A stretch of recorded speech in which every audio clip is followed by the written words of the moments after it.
Right, come together, everyone. Kia ora and good morning, everyone, and welcome to the Council meeting of Tuesday, the 23rd of June 2026. In terms of health and safety, if the alarm sounds, please make your way down Devonport Road towards the Strand. Please be aware this meeting is being live streamed and is publicly available on YouTube. And we'll get into the meeting. I'll hand over to Councillor Rolleston, who will give us an opening karakia and a mihi welcome to some of our guests. Thank you. Tēnā koe mahi, o te rā tēnā tātou. I mua te karakia, I tēnei wiki, ko te rā ki te maumahara, te pakanga o te ranga. Nō reira, mihi aroha ki a rātou, kua hinga I tēnei pakanga o te ranga. Anei te kai kōrero o te rā, Councillor Alvin, ko tāna kōrero. Tauranga Moana lost a whole generation of leaders e tēnei pakanga, so kia maumahara rātou. Nō reira, tēnei te mi aroa ki nā mana whenua ko tai mai nei I roto I tēnei whare. Anei te whare, te ingoa Maria Nui, nō reira, nau mai haere mai. E hara I te tikanga o tēnei whare ki te mihi ki te mana whenua o tēnei whenua, hoi anō ko te tikanga ki te mihi kia koutou I roto I te whare o te kaunihira. Nō reira, te mana o te whenua tēnei te mihi mahana ki a koutou, nau mai, haere mai, hoki mai, ki tō whenua, ki te kōrero. Anei, nai tūkairangi, nai tamara waho nā ti tapu, mihi kawana ki a koutou. Te memo o te hapori hoki ko tai mai nei, kia kaha tō kōrero I tēnei rā, he honore ki te mihi ki a koutou.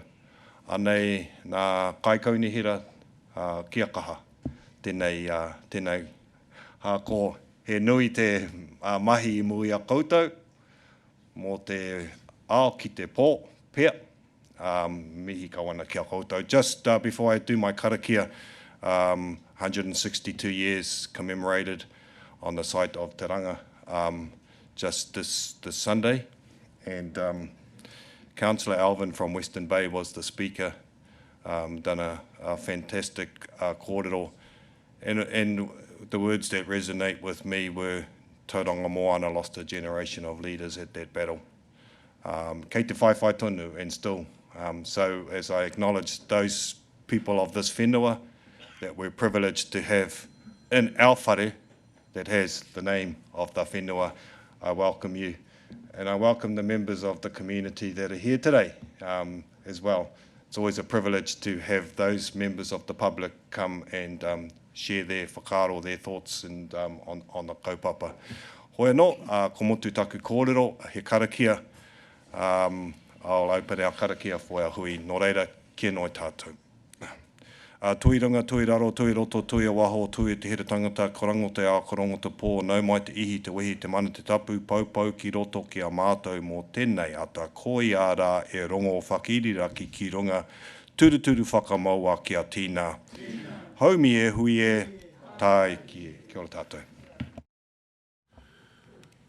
Thank you, Councillor Rolleston, for that introduction.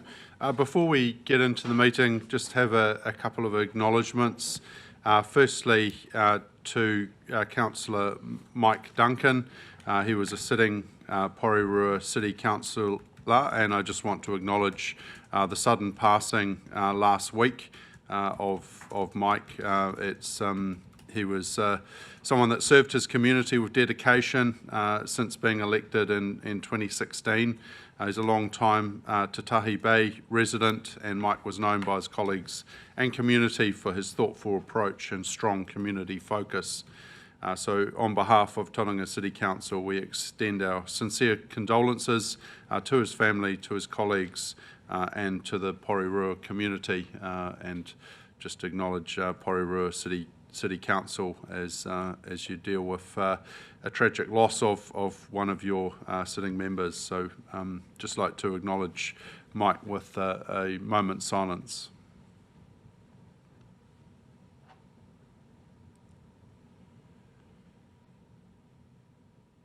Thank you, everyone. Also, on a bit more of a positive note, Kane Williamson, he's one of Taurunga's own, and he retired from international cricket last week. Over a remarkable career, Kane represented New Zealand 378 times. He scored over 19,000 international runs as is our country's most prolific century maker with 48 international centuries.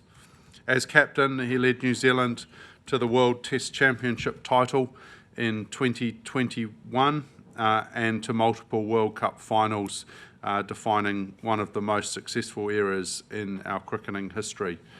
Kane's achievements, humility and leadership have made Tauranga and New Zealand incredibly proud. So just like to acknowledge Kane and just give him a little bit of round of applause for a fantastic career.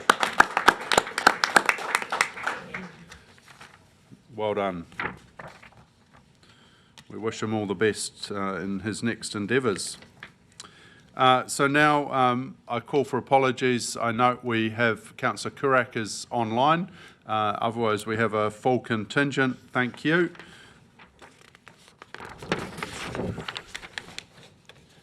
And I'm going to start today with the public forum. We have 4 groups at the public forum. Just note this was incorrectly listed on the agenda under deputations, presentations and petitions. However, they are public forum speakers. So I'm happy to, we'll start with Ngāi Tūkairangi, Mr. Ratahi Cross, and he'll be speaking around the development of a cultural facility on Cliff Road. Welcome. You'll have 5 minutes and time for questions. Thank you.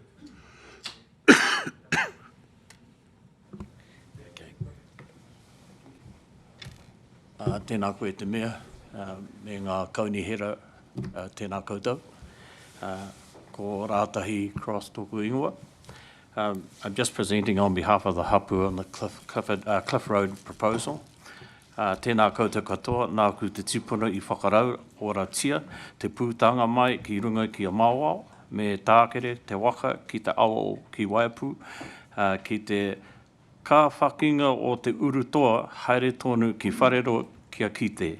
I te painga kākara, e tau ki ngā pari taha ki o tamataha I rungo ai. I te riri a kōraurau. Mutu rawa, I te pukenga, ka kite e reira ngā toka, whakatātara o tūkairangi I tohu ai, tōku waka I raru ai au e. I've got a couple of whakapapa which I need to stress, which actually aligns to our mana in regard to o Tamataha and the Cliff Road area. Kōrero was the principal paramount chief of that particular area. He died in 1848 when we were attacked by Parehauraki and destroyed our village, which we're all aware of the history around that. 1828. So this is Kōrero, Kotahi, nāna ko Kātemaupu, nāna ko te kani a Tamatea, nāna ko Kōrero e rua, ko Hohepa Hikutaia e rua, ko te Haimata, ko Peter Ratahi Cross. I'm his direct descendant. On the other side, ko Kōrero ko tahi, ko Hohepa Hikutaia ko tahi, or known as Hohepa te mea, ko Kōrero e rua, ko Hohepa Hikutaia e rua, ko te Haimata, ko Peter Cross. I'm the direct descendant to both his children. My name is Peter Cross, known as Rati. I stand here today as a trustee of Ngāi Tūkairangi Hapu Trust, as chair of Ngāi Tūkairangi Trust and Te Awanui Hukapak. We represent a significant collective Māori interest across the region. Today, Ngāi Tūkairangi speaks with its own voice and on its own authority. We are addressing the proposal put forward by the O Tamataha Trust to establish a cultural centre on the Cliff Road properties, including O Tamataha Pā. We were approached after initial engagement had already occurred. That is not an acceptable process, given the level of our interest and our established rights in relationship to this site. O Tamataha Pā is not a general site of shared interest, it is a site of direct ancestral authority for Ngāi Kairangi. Ko Raudo, the rangatira of O Tamataha Pā, is our ancestor. He died defending that pā in 1828. His lineage continues directly through our whānau today. Our connection is not peripheral or discretionary, it is specific, inherited and enduring. Our rangatira, including Rawiri Puhiraki, Hori Ngātai and others are buried at this trust whenua and holds our people. This is not simply a matter of interest, it is a matter of authority. There is an existing agreement in place between Ngāi Kairangi, Ngāti Tapu and Ngāi Tamarawaho. That agreement is explicit. It provides that Ngāi Tarangi, including Ngāi Kairangi and Ngāti Tapu, hold the exclusive right to negotiate the future use, return and recognition of the Clifford Road properties. That agreement remains current. It is not optional, it is not advisory, it must be upheld in relation to the proposal. Ngāi Kairangi is not opposed to exploring the concept of a cultural centre. However, we will be clear. No proposal, discussion or decision regarding these properties can proceed without Ngāi Kairangi being centrally involved in exercising its rightful role. We are not seeking consultation after the fact. We are suiting our position at the centre of this process. While Council may not have been aware of this agreement previously, that position can no longer be relied upon. You are now aware. And with that awareness comes a clear responsibility to ensure that your process is aligned with established agreements and recognised rights. Any process that ignores this would be fundamentally flawed. To be clear, this is a binding agreement that governs these properties and it must be recognised. Ngāi Kairangi will hold a central role in determining their future use. We are prepared to engage constructively on options, including a cultural centre. However, if this agreement is not upheld, we will take steps to protect our position, including reconsidering existing shared arrangements, such as the Tauranga Police Station ownership. We remind you, this site is of immense significance to Ngāi Kairangi, Te Mate Rawaho, Ngāti Tapu and Ngāi Tamarawaho. We close with this quote by Gregory Tata regarding the O Tamataha Pā. This site is of immense significance to Ngāi Tamarawaho, Ngāi Kairangi and Ngāti Tapu. In that, our second waka landed there. O Tamataha is our beachhead and Te Papa is our beacon. Extracted from the O Tamataha report in 1996, page 10. Respecting that significance requires more than acknowledgement. It requires action, alignment, and respect to those who hold the authority of this place. Tēnā koutou, kia ora tātou katoa. Kia ora, and thank you for that presentation. Have we got any questions from councillors?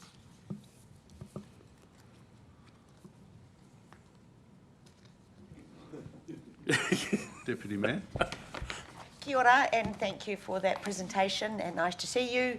So just in terms of going forward, you felt that the consultation engagement wasn't early enough, good enough. Can you suggest how you might want engagement to go in the next little while? How should engagement happen in your view?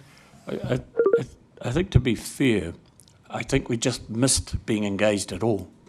And what I've been outlining is that we should have had some engagement right from the start. What we're saying is that we'd like to be inclusive, and not because we just want to be an add-on. We actually are central to those negotiations. We're central to the benefit of this entire area. You know, I want to stress something here. Those 500 bodies that still lie under these buildings in the city, they're my family. They're my family. How would you feel about that? That's so important to us. I am a descendant of the last paramount chief of this city, direct descendant. And so is Liddy, and so is Steve. And it is our people that still lie here unburied. And that's an important part of why we have to be central to those discussions, so that we can make sure that we honour their resting place. We honour the development of the city based around those original settlers and those original tangata whenua. Does that help you? Councillor Schuler. Yep, thanks very much for your talk. I suppose a question is where your key message today is clearly the simple fact that should be spoken to as an integral part of all this, but is it too early to be looking at the concept of what is good use of that space in terms of the cultural centre, or in principle is there support of that, or are we not there yet because we haven't followed tikanga? I think, were you listening to me reading this? Because what it says we don't oppose the option of a cultural centre. What we want to be is a part, central to that discussion going forward. And that's important for Ngāi Tukairangi.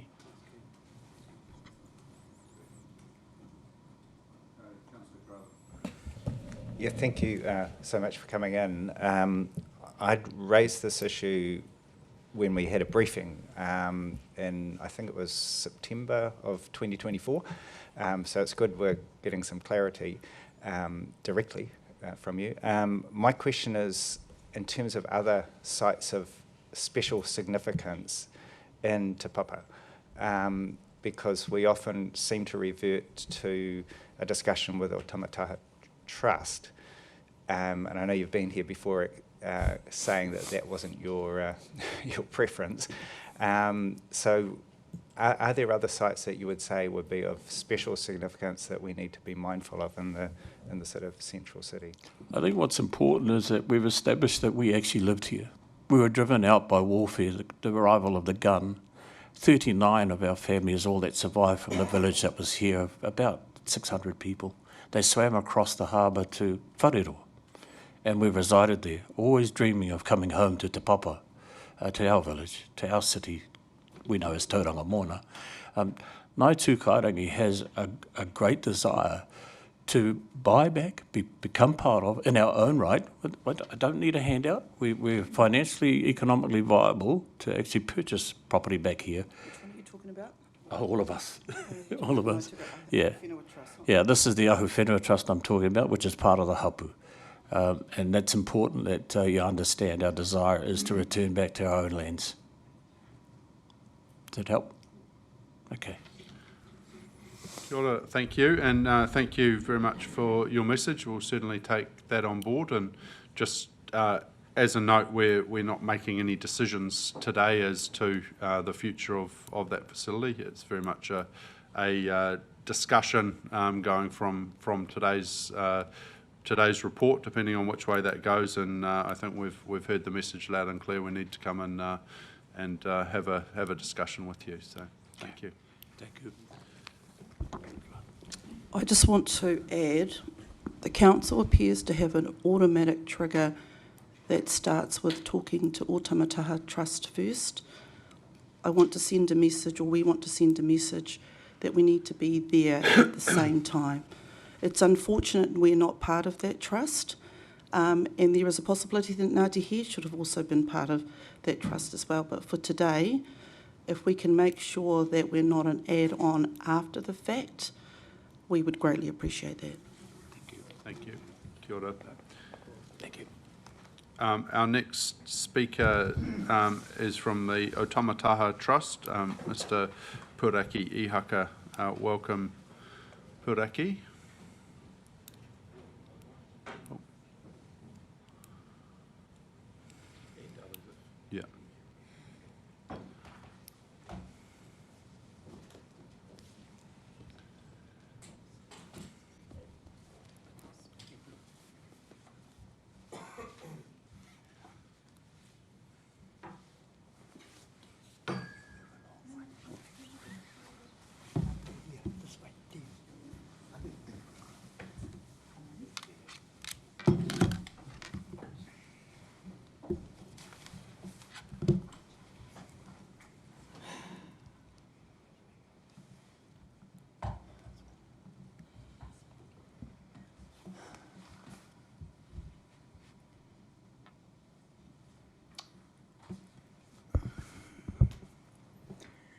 Kia ora no tātou. I tuatahi kei te mihi atu ki a koe te rangatira mō te whakamomiti ki te runga rawa. Mo te whakatau,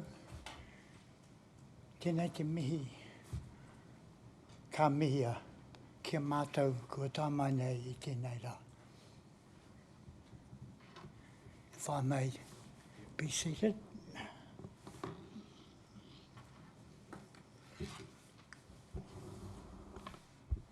Oops.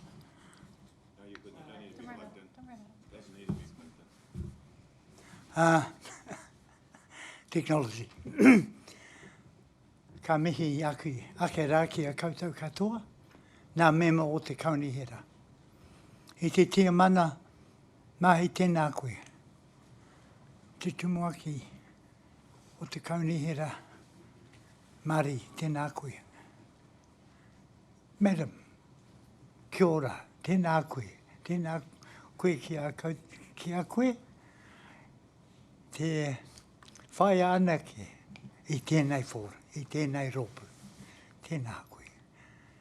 Nā mema o te kaunihera, tēnā koutou, tēnā kātou katoa. Ki tō tātou whānau, te whānau katoa, no tauranga mōna, o te hapori, tēnā tātou katoa. Ko tā mai nei, ko mātou te ope o Otamataha Trust. I nā nei ka huri ki te reo o te Pākehā.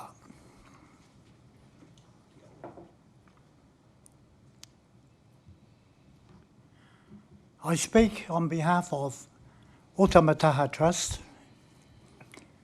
And first of all, I'd like to say, we have three things in life that concern us. We have whakapapa, we have whanaungatanga, and we have taking care of the business. In each one, we have participated. I've heard the words of my cousins from Naitukarangi on what they have said in terms of the historical account of what took place over the last 20, 30 years. My first comment is, I'll make one comment on whakapapa because I believe this is not the place to discuss our whakapapa. We do that at the tupuna whare at home. And we will talk with them to sort out if there are and what they are in terms of the differences between us when we use whakapapa and business in the same sentence. Suffice to say,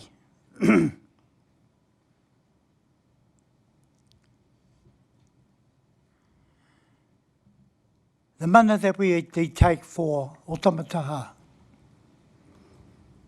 comes initially from the Takitumu Waka.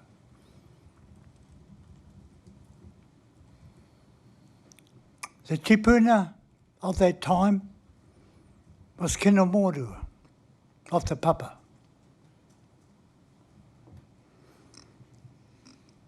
Te Ruru, who was the tipuna of Ngāti Tapu, the father of Tapukino, returned home to Tauranga Mona from the eastern Bay of Plenty. And being a direct descendant of Kinamoru, he set up shop at Otamataha at that particular time. In terms of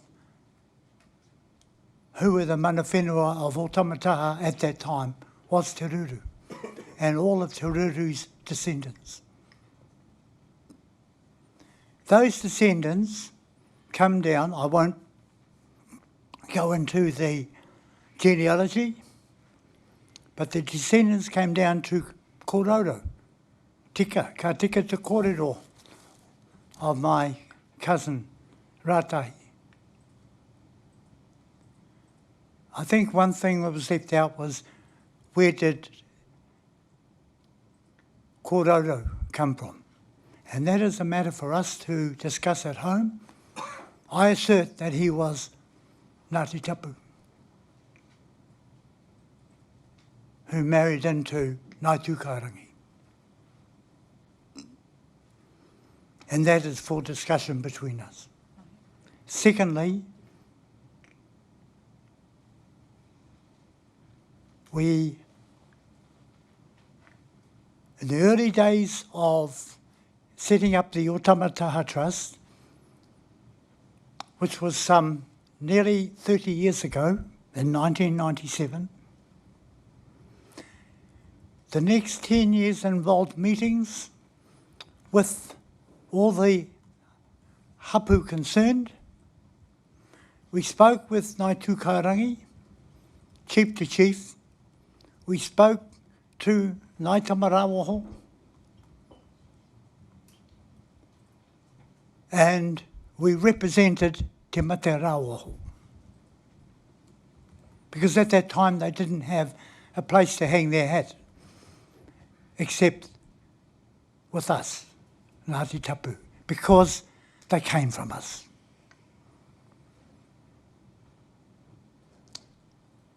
They also included members of the other hapu, as mentioned. We will discuss that in our tupuna whare. We will do again what we started 25 years ago. We also had a select committee of the Crown who were appointed on this particular subject. And their final report, without going into the details, it is all written in the records, and that was prior to 2012, 2013, when the settlements were made. That the occupiers of Otamataha Trust, of Otamataha Pa, which became the founding members of Otamataha Trust, were Ngāti Tapu, who were also responsible for Te Mate Rawoho and Ngāi Tamarawoho, by them. We carried that forward to the establishment of the Trust in 2014 through an Act of Parliament where everybody was given their chances for the previous 10 years to give their input. And that was the final establishment that occurred in 2014. With the setting up of the Otamataha Trust, through whakapapa and through whanaungatanga, there was representation covering Te Mate Rawoho and Ngāi Tūkarangi. Now, Ngāi Tūkarangi, through their whakapapa and that very important marriage between one of the uri of Kinamurua and a very high chieftainess or princess of Ngāi Tūkarangi took place, brought the people of Ngāi Tūkarangi into the fold. But the minute they stepped foot on Otamataha, they wore the hat of that union, which was Ngāti Tapu, because of the man Kororo. Moving forward to today, we have established agreements with the council in terms of Otamataha's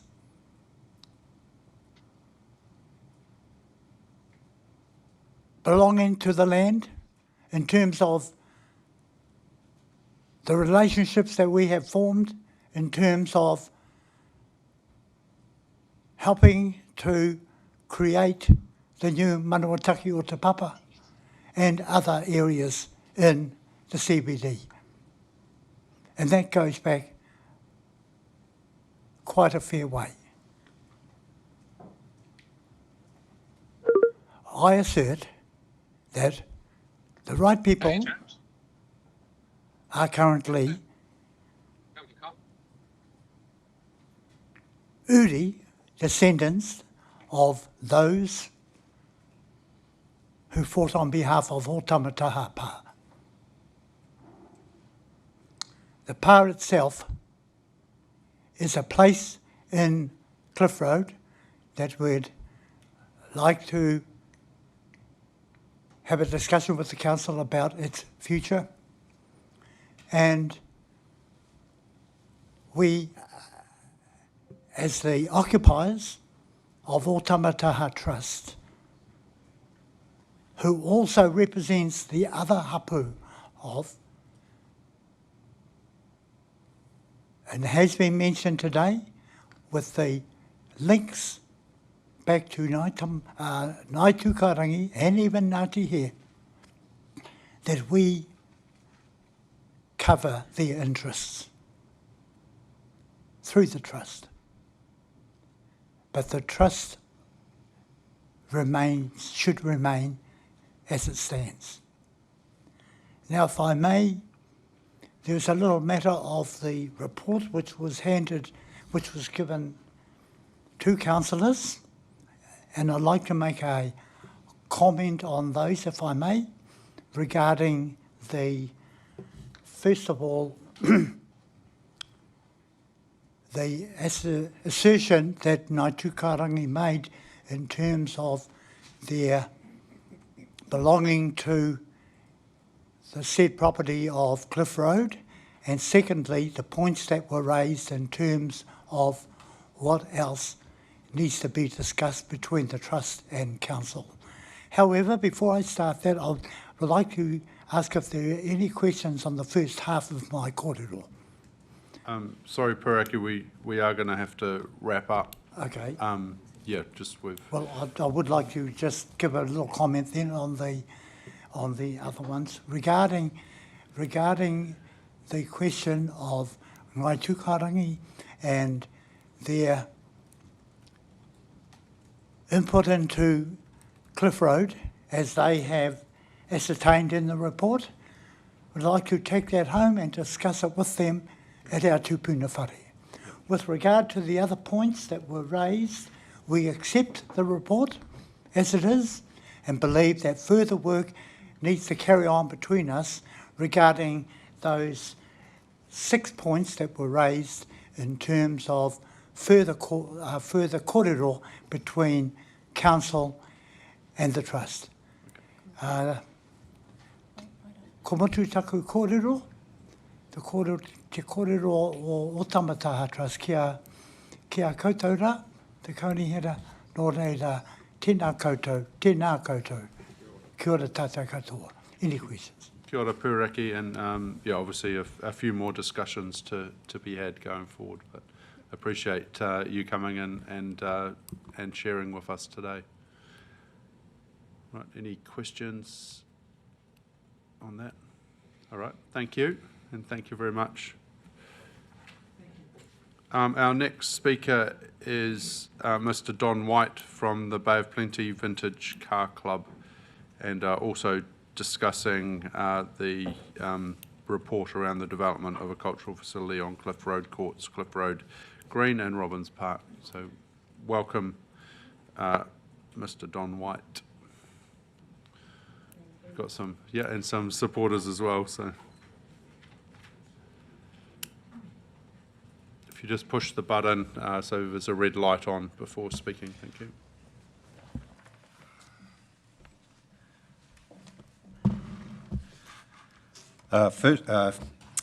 Firstly, I'd like to thank the Mayor, councillors present and everyone else attending this meeting to give me the opportunity to speak. I wish you all a warm good morning, and that includes people who are not hearing a present good morning. My name is Don White and I'm Chairman of the Bay of Plenty Vintage and Classic Car Club. Contrary to the preconception that a number of people may think, we're not just a bunch of older men who meet at the Cliff Road club rooms to talk about old cars. We're a vibrant group of 375 men and women who do have an interest in old cars, most certainly, And as well as that, we have a very close liaison with the local and national communities concerning a considerable raft of charity and fundraising work. We also visit schools and retirement homes on a regular basis after getting organised at the Cliff Road Clubrooms. For instance, on August the 23rd of this year, our clubrooms once again will be the nerve centre for our annual Daffodil Day Run for Cancer. Long story short, we are already well on the way to raising $10,000 for the local Cancer Society. Nationwide, 36 branches of the Vintage Car Club intend to raise $500,000. The national coordinator of this appeal is a Tauranga resident and vice chairman of our branch. Naturally, our clubrooms have become a springboard for this New Zealand-wide effort. I'll mention the figure again, $500,000, raised nationally by 36 Vintage Car Club branches, all of whom look to members of our Tauranga-based Cliff Road branch for coordination and inspiration. I'll share some more interesting figures with you all gathered here this morning. Last year, the Federation of Motoring Clubs conducted an independent survey concerning the spending habits of recreational users with vehicles, as Parliament had called for quantifying in this arena. The end result found that a staggering $16.5 billion, not million, but billion, was the economic impact in New Zealand made by recreational vehicle users concerning their passion, interest, or whatever you'd like to call it, concerning vehicles. We see a slice of that figure spent right here in Tauranga by our own members. We as a local branch host many other car clubs regularly right here in town. Those people, when they attend our meetings and functions, have to be fed, watered, supplied with fuel, etc., and I'm sure that the local retail outlets benefit too from the spontaneous shopping. The ladies present here today will know what I mean. So far, I hope that I'm painting a picture of just what the local branch of the Vintage and Classic Car Club is all about. Our clubrooms in Cliff Road is an integral part of our functioning, and it's a well-known facility, not just locally, but throughout the country. Naturally, our members and people in the rest of the local car enthusiasts around the area, which number in the thousands just in the Bay of Plenty alone, they were a little bit more than just casually concerned about what the future may hold for our clubrooms after reading posts which were somehow released on Facebook last week. I'd like to also point out that we as a tenant on the Cliff Road site have a good rapport with our neighbours in the street. We don't make noise, and we keep the clubrooms and the associated grounds more than up to scratch. This is in spite of the homeless who seem to have other ideas. Many in Cliff Road appreciate the green space that the Cliff Road Reserve provides. Since the news has come out on Facebook about today's meeting, many residents have expressed concerns to us about possible changes being made with buildings and edifices being added to the site. They, as well as myself and our committee, have many questions, and I'd like to take the opportunity to quickly raise some of these now. Forgive me if I sound too direct, but quite a bit of stuff concerning what is being talked about today does not make full sense to any of us in the Bay of Plenty Vintage and Classic Car Club. The area in question last time I looked was defined as a recreational reserve, providing, quote, recreation and sporting activities and physical welfare and enjoyment for the public. This is actually TCC wording, not mine or anyone else's. People in our club who have read the officer's report have noticed that the reclassification of the reserve will be required with regards to the trust proposal. We all think that the reclassification process would be vast, to put it mildly, and lengthy regarding a final outcome. All the public notification, public submissions, hearings, decision-making, appeals and so forth, that could take years. Do we as a club sit tight in our clubrooms in the meantime? And if so, for how long? In the perfect world, it would be nice to know. From what myself and key members in the Bay of Plenty Vintage and Classic Car Club understand, is today's discussions are in no way approval to proceed or a sign-off in any way. Without doubt, things will be classified as very much work in progress when our lease is up for renewal in November 2026. As the process is showing all the hallmarks of taking years to reach resolution, Can anyone tell me, as chairman, just what I should tell our 375 members regarding the new mechanics of a lease renewal? I don't expect an answer today, but it would seem that over the next couple of years, or even more, nothing much will change physically with the site in question. That being the case, some communication from TCC, which for us would be workable on a temporary basis until a formal decision is made, way in the future, that would be very much desirable. Thank you once again for giving me an opportunity to speak. Thank you very much for your discussion today. Is there any questions from councillors? But you've, yeah, Deputy Mayor. I just want to ask, is it only women who go shopping? The men tend to hang around the vehicles and possibly then even imbibe in the town. I just think if you're suggesting that you're not old men, then you need to not make old men statements, please. Okay. Thank you. It's taken tongue in cheek. Thank you very much for your discussion today, and obviously with your lease coming up, I'm sure there'll be someone from the council will be in touch around that. As you rightly pointed out today, the report is around investigating options, and there's certainly no decisions will be made about the future of the reserve today. There will be a long process to undertake, and I'd expect that you'd be taken along that journey as we look at options. So. Okay, thank you for that assurance. Thank you.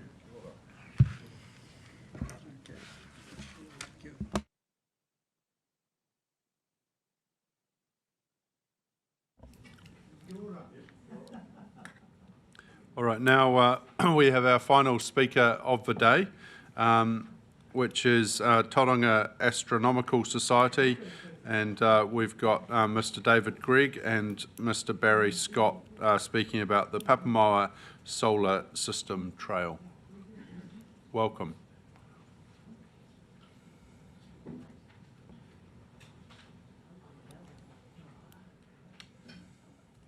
you see which cord he's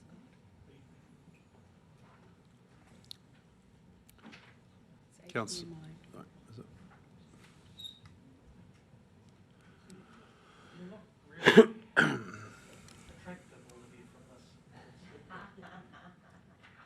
We are.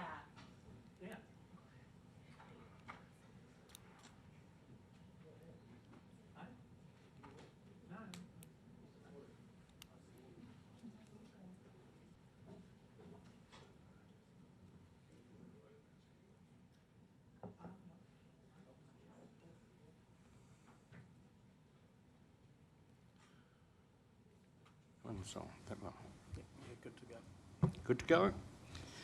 Right. I've given you an information sheet, a little thing like that, fairly compact, about our proposal. And I'll leave it to David, who's the president of the Tauranga Astronomical Society, to go into the details and show you some images. But first, a little story. This morning, I was reading a piece on Reddit about the Solar System Trail in Port Phillip Bay, Melbourne. All of the comments were complimentary and enthusiastic, and a commonly used description for their solar system trail was cool. It would be great to think that we could create a similarly real cool solar system trail for Tauranga, wouldn't it? Now I'll hand over to David. He's got a lot of good images here to present to you. Kia ora koutou. My name is David Gregg, President of Tauranga Astronomical Society. I'm here to support Barry and Steve in this proposed project for the Papamoa Solar System Trail. And as Barry just mentioned about the trail in Melbourne, you can see on screen there some information about that particular trail. So the trail is a 3.8 kilometre trail of stations, of signs, displaying information about the solar system from the Sun out to Neptune. The first one would be stationed just near the Domain Road start of the walkway that heads east out towards Taylor Reserve. There would be a few signs just at the beginning there out to Mars. There'd be a greater gap out to Jupiter and the outer planets.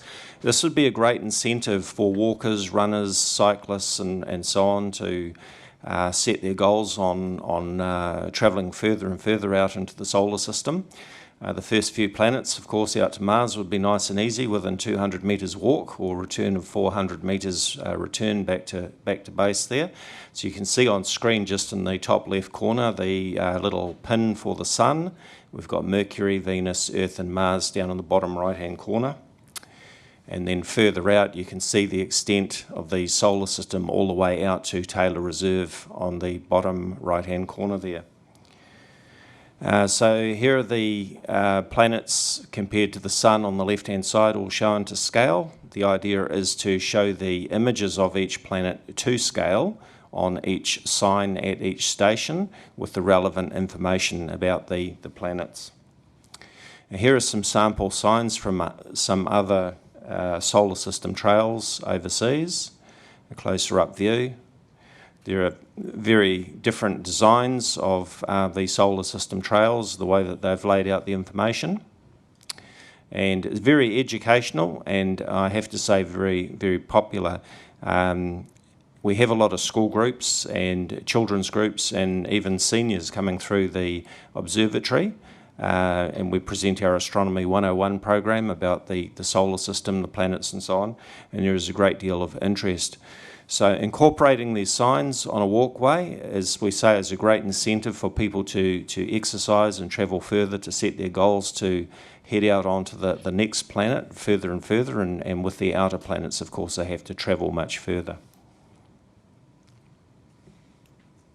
So there's just some information on that one there about the distance out to the signs and so forth. So I'll hand back to Barry and Steve to make any further comments. Thank you. Thank you, David. First of all, I'd like to give credit where it's due.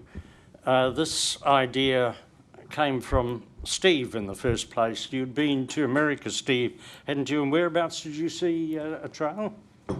I saw one in Oregon, Barry, Yeah. but also the Melbourne one as well. Yeah. And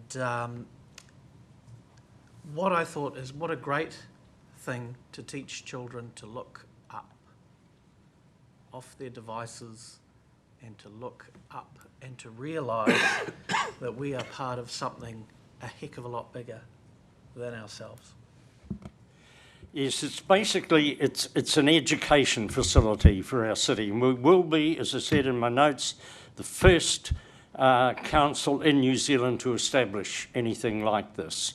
They are around the world, they're inspirational, they're educational, and as I mentioned in our note, we will be raising money to cover the cost of the sign. We've undertaken to Steve that we will raise $20,000, which should pretty much cover the cost of the signs, I think, David. And as I mentioned, we'll be using information obtained from NASA, which makes the information available without any copyright charge. So that's basically what we're about. And now, any questions? As I say, the idea came from Steve. It seemed, and once I'd spoken to the Tauranga Astronomical Society about it, it just developed from there, and Steve has been a great supporter to us, I've got to say. So, any questions from you? Oh, there you are, Steve, you've got something to say? I've got a question, Barry. The request, isn't it? There's a request of this table, and that is for endorsement so that the Astronomical Society can be the conduit for the funding and we can get it installed. So it's requesting endorsement from this table. Thank you, Steve. Yes, we've spoken with Alison Law and other staff members, and we find no technical obstacles, do we, David? So we've been down that road already. We've got that far. We just want you to give us the green light, please. We've got the orange light so far.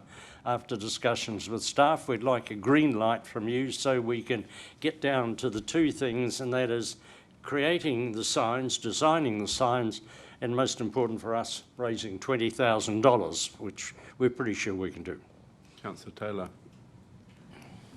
Intriguing idea, and well done for the work you've done on it. Is it just signs? I saw one picture there on the presentation that actually had a model of a planet. That sounds a little bit more interesting to me.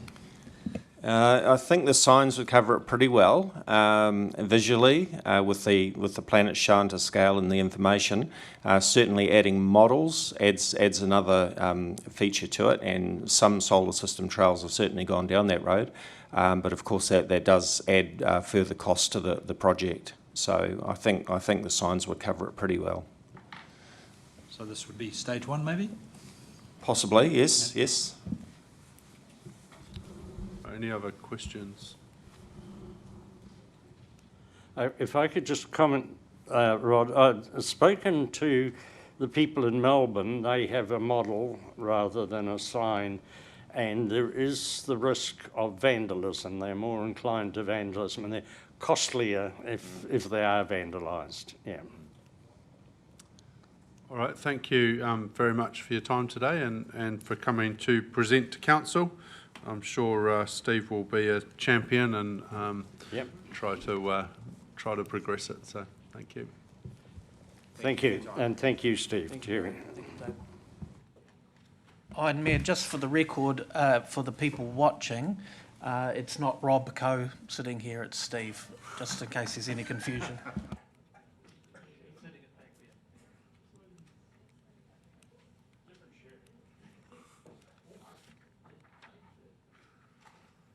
So now we're going to move on to section 3, which is acceptance of late items, noting there is 2 late items. One is the stormwater prioritisation, 26-27 for the annual plan, and the other one is the publicly excluded Western Bay of Plenty Deal Oversight Board independent representation appointment.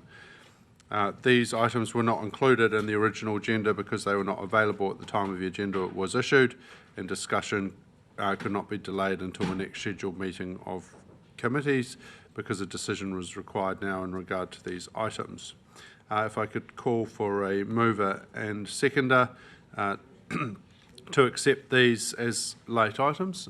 Councillor Crowther and the Deputy Mayor will second. All those in favour?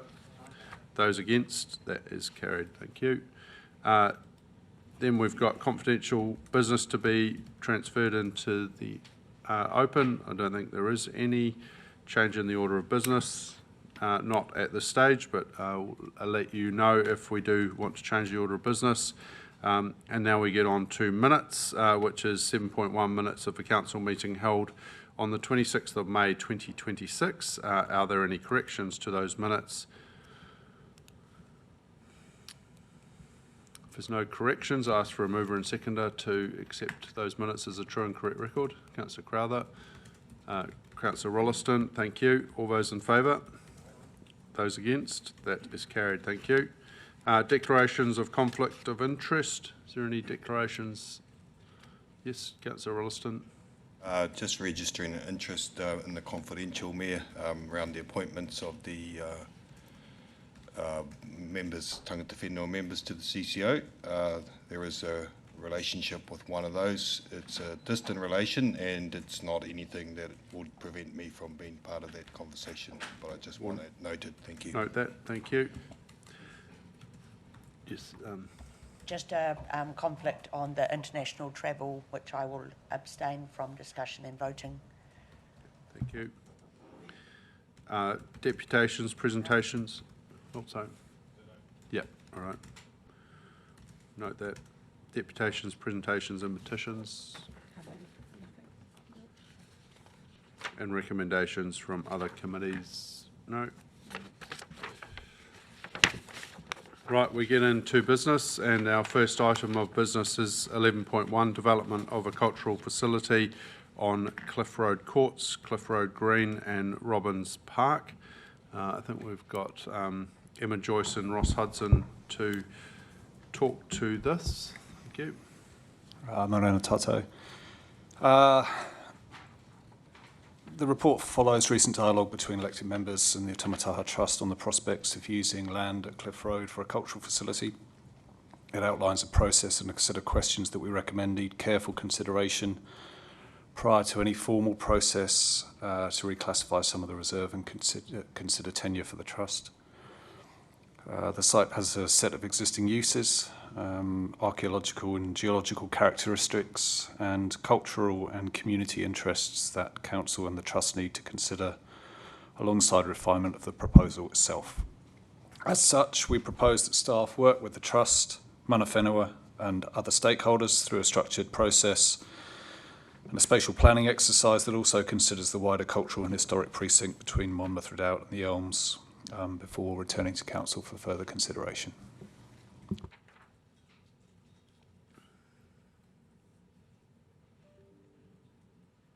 Okay, is there any questions on this one? Yes, Councillor Crowther.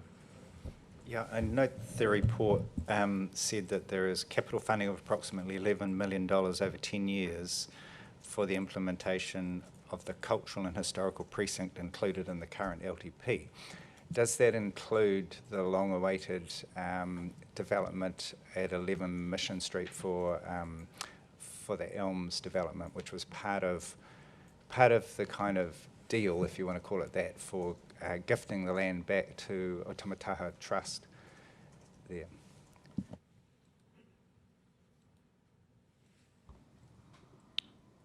I just might ask Emily to come and comment.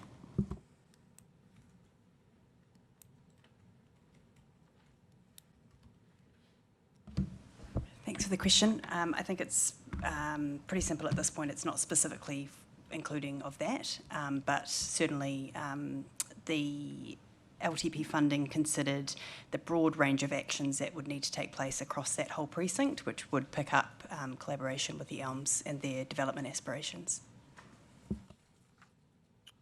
So I just had a question because I was probably a little bit confused by the report.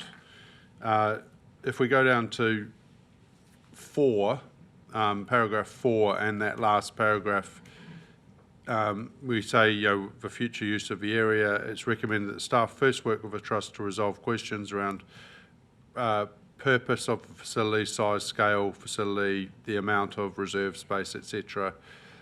And then the resolutions say the completion of initial strategic and business case for the development of a cultural facility leading to reporting back to Council on options for potential reserve classification, agrees to divest development of a master plan and staged implementation plan for the Culture and Heritage Precinct in partnership with mana whenua and key stakeholders. Now, those two things seem quite distinct and different to each other, so I'm trying to get clarification of what we're actually trying to do here. One, we're exploring options. One, we're developing master plans and business cases. So, I think it's appropriate that Council understands through a spatial planning lens that whole precinct, and also as noted in the introduction, the various interests that there are currently and potential future interests in that precinct.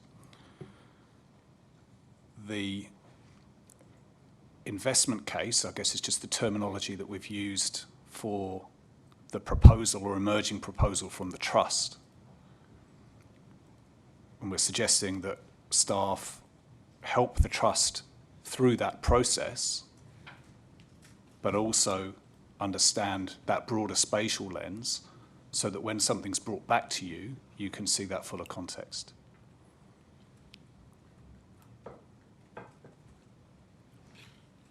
I guess, yeah, I'm just worried we're going to go and there's going to be a lot of time and effort and money potentially spent here before we've even, this to me is a very early, we want to understand what is even the feasibility. Does a cultural facility fit there? That we haven't even got to that stage yet. So I'm just trying to get the process right. I would like to, probably propose that we actually just, as that last paragraph in as 4 sort of talks about, that seems sensible to me, that we actually do a little bit more due diligence before we even consider going forward further, because I just don't want to see us go down a path and then it doesn't work for people. We've heard today there's a whole lot of other parties that are interested here. If we are going to get to the next stage, we've got a whole public consultation, understanding. So that's when we'd start to develop master plans and give some options, I would have thought. But I think we're missing a stage here where it's just that overall feasibility. We don't even know what we're talking about. And where would it sit in the reserve? What are we talking about? Is it 5,000 square metres? Is it 1,000 square metres? All these things, we're being, I'm just not sure where we're going here, and I'm not supportive of just giving a free rein on this, because we've had a lot of experience where that has not got the result we want. So I think we need to be very clear as to what we're doing. Was there a question in that, Mr. Mayor? What are we doing? What is your expectation? Like to the next step, what do you expect to be doing? Thank you for the question. I guess what I would add to that is I think to understand, I agree, you need to understand exactly what the Trust is proposing here. However, this is an element within a broader precinct, which is included in the City Centre Action and Investment Plan, which speaks to the aspirations of that whole area. And I guess what we don't want to be in a situation is where we have one proposal on the table, but we don't understand the needs of some of the other stakeholders in the area. So, for example, a really simple one is, if the Elms have aspirations for a new visitor centre to increase the visitation to that facility, why would we have 2 different coach parking areas where perhaps we would have the opportunity to combine the 2, or car parking, or access points, etc.? So I think it's really important to understand the broader needs of those different players within the precinct, to understand exactly what demand will be on that reserve area, which is the part that at the moment council can control. Mayor Mahe, could just add into that. I think what we've got here is a bit of a chicken and egg. What we're hearing, though, is perhaps we need to recast the recommendations so that we can show the different steps that both the staff recommend, but also what we're hearing in committee meeting today, which is the feasibility report gives this council and this chamber an idea of what it's getting itself into. And on the basis of that information, the master plan can become the next step if necessary, and we can bring that back to council. So perhaps if we separate those 2 steps clearly, then I guess we've got a way through in terms of satisfying that desire, understanding the first feasibility element of it, and then figuring out whether the master plan is something that rolls on off the back of that. Would that be acceptable? No, that sounds good. I guess, we talk about priorities, we're talking about what's important, and in my world, this is not at the top of that list, so I don't want to see a whole lot of resource be, taken off something else and put into this area until we understand what we're even trying to do. And obviously we've heard today it's brought up quite a lot of issue in the community, and so we need to understand what we're actually talking about so that we can at least go out and consult and let people understand what this actually means if we were to progress with it. So perhaps if we can, a moment just to recast that. Yeah. I think just the other thing we do need to, I've had communication about the Begonia House in Robbins Park that mean a lot to me. So those are, I could understand. I think we just need to make sure we talk about to all stakeholders and also talk about, we've heard people suggesting this morning that they've just seen it on Facebook, and we just need to, so it's about, I think, can we also talk about talking to all stakeholders and having an engagement strategy around it too, please? That was a question. Yeah, I think the problem is we're so early, we don't even know whether we're talking about that. So, yeah. So I think that staged approach. So I would suggest we just let this one lie on the table while they recast a resolution. Yep. Thank you, Mayor. Just to add to that, with all the changes to the Building Act, and it's called Cliff Road for a reason, how much actual buildable land is there if there's a building setback line? Where is that? We need to know, because you've discussed putting bus stops interchange. By the time you put a bus stop in, if there's a setback, there's not going to be a lot of gap to do any building. So if all that in the feasibility as well, please. All right, so what we will do is we'll just leave that lie while the team could have recast that. Thank you, Mayor. I support that. And obviously what we've heard this morning, there's a bit more wānanga to go on. That probably may take some time. So I suppose the good thing, it's out in the public domain that it's been discussed and we're getting public feedback, and we've also had Ngāi Tūkairangi express a desire to have more kōrero.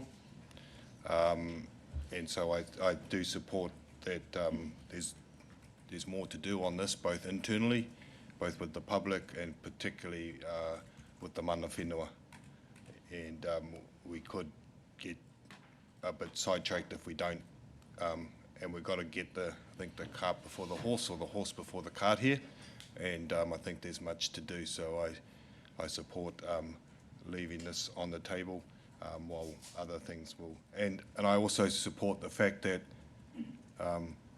this is an important conversation, but it's not an urgent conversation. Yes, there may be some sequencing of other things that may be happening up at the Elms and down at Te Manautaki or Te Papa, but I think we've got to go with caution on this one. Okay, so we'll just let the team recast, and we can see whether we get back to that today. Yeah, we'll go to the adoption of the annual plan 26-27, and Catherine, Craig, just Catherine and Craig to start. We might have Tracy and Josh join us for parts if required. Good morning, everybody. So I'll start with by making a few key points in relation to the adoption of the annual plan, and then we can throw it open for discussion and questions. So this annual plan document before you all today is the product of a series of workshops and meetings that have taken place over the last 9 months. So it's been a substantial and I think rigorous process. The plan, of course, sets out Council's annual budget and explains any differences from year 3 of the existing long-term plan. It's a legal requirement under the Local Government Act for Council to adopt the plan, and it's required to do so before the start of the pending financial year, which is next Wednesday. There's a accompanying report, which is agenda item 11.3, which is the technical rates resolution, and the rates can only be resolved after the annual plan has been adopted, so that sequence is very deliberate. The annual plan proposes an overall increase in rates of 7.2% after growth in the rating base of 0.8%, and the median residential rates increase is 6.9%, the equivalent for commercial is 6.8%, and the equivalent medium rate for industrial is 6.4%, so all three median categories under 7%. The total capital program in the annual plan is $432 million, which is $132 million less than that envisaged in the current LTP, so year 3 of the LTP. The main reason for that, that difference is the pending NZTA funding approval for 2 major transport projects, being Turret Road and Cameron Road Stage 2, and deferral of the Memorial Park Aquatic Centre, while options are being considered. So this is the last year in which the Three Waters will be included in the Council's plan. And from 1 July, as we're all aware, it will be part of a new separated waters organisation. One of the consequences of that separation is that some of Council's existing debt is transferred into that new water entity, and we've found as recently as yesterday one of the consequences of that, which is an update from Standard & Poor's, the credit rating agency, which has moved our credit rating from A+ with a negative watch to A+ stable, which is a really good outcome.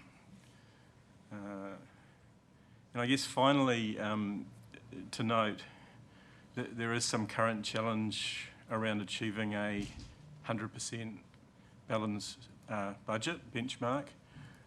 We haven't been able to quite do that for this annual plan, and accordingly we'll need to advise LGFA of that matter. So I think they're the key points. It's a culmination of a lot of work. I think it's landed well, particularly in relation to the long-term plan, and very happy to take questions. Any questions? Deputy Mayor. Thank you, Mayor. Thank you, Craig, and thank you to the team putting this together, acknowledging that we have been seeing this probably, I think, since December, so and that we are getting more information, which is it's good. Just in a general, and I know we are still working on savings and the continued savings from the reset, but versus the long-term plan for 26-27, I think is it 130 million less capital spend? 132 million less capital spend, but personnel costs are still up by 6 million. So it's just, can we just, your thought as the, CFO coming in here, those two don't really align for me. So how can you talk through that, please?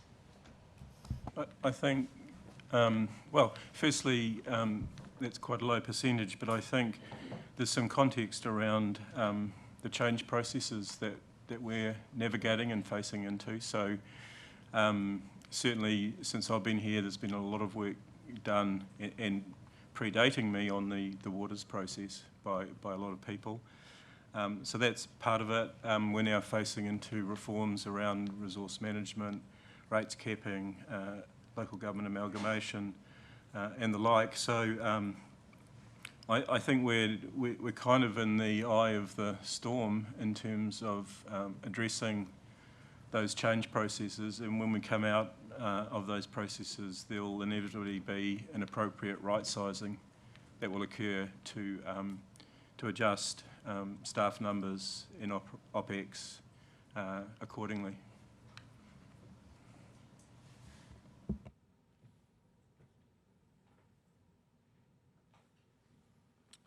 Is there any other questions for staff? Yep, Councillor Crowther. Yeah, thanks, Craig. Can you just clarify, my understanding is getting the information from your rates team, 94% of ratepayers will pay less than 7% rates increase, including IFF levy, but in terms of the waters, I think if I'm understanding this correctly, we've got the numbers for water overall, because we're planning a miracle of 10.5% increase in consumption, and or an extra 3% in consumption to get it to 10.5%. But if you take this straight out for the same water consumption, so you use the same this coming year as you are in the current year, what is the increase overall for the average rates for the rates, IFF levy, and the same water consumption? So I think the comment is the water bill, the price per cubic metre will go up to 7.5, but to actually break that down overall, because the other water charges have come down significantly, that's why we're sitting in those 6.9 median response, and I think Jim would have to do a calculation based on average consumption and proportion, so he probably could come back to you on that, but it will still be below the 7.2 just because of the total cost of water consumption compared to all the other aspects of the bill. Just through the chair, I guess my comment would be that although I appreciate that we're trying to be very specific in terms of percentages, that we could end up inadvertently conveying that the increase is higher than it really is for 94% of people, of ratepayers in the city. So I guess I'm not worried about so much in the resolution and in the meeting, but in terms of communicating to the public, it would be very good to get crystal clear on that, and not just factor in the growth component for waters as a reason why it's 7.2.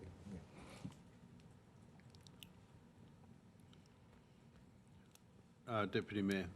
Thank you, and this is, I've got a few comments on the wording of some of the explanations that if the table's happy, I'm happy to take them offline. I have put most of them in Stella, but it would be good if the table's happy that we do those offline, and I'll let you know what I've suggested. Yeah. Thank you.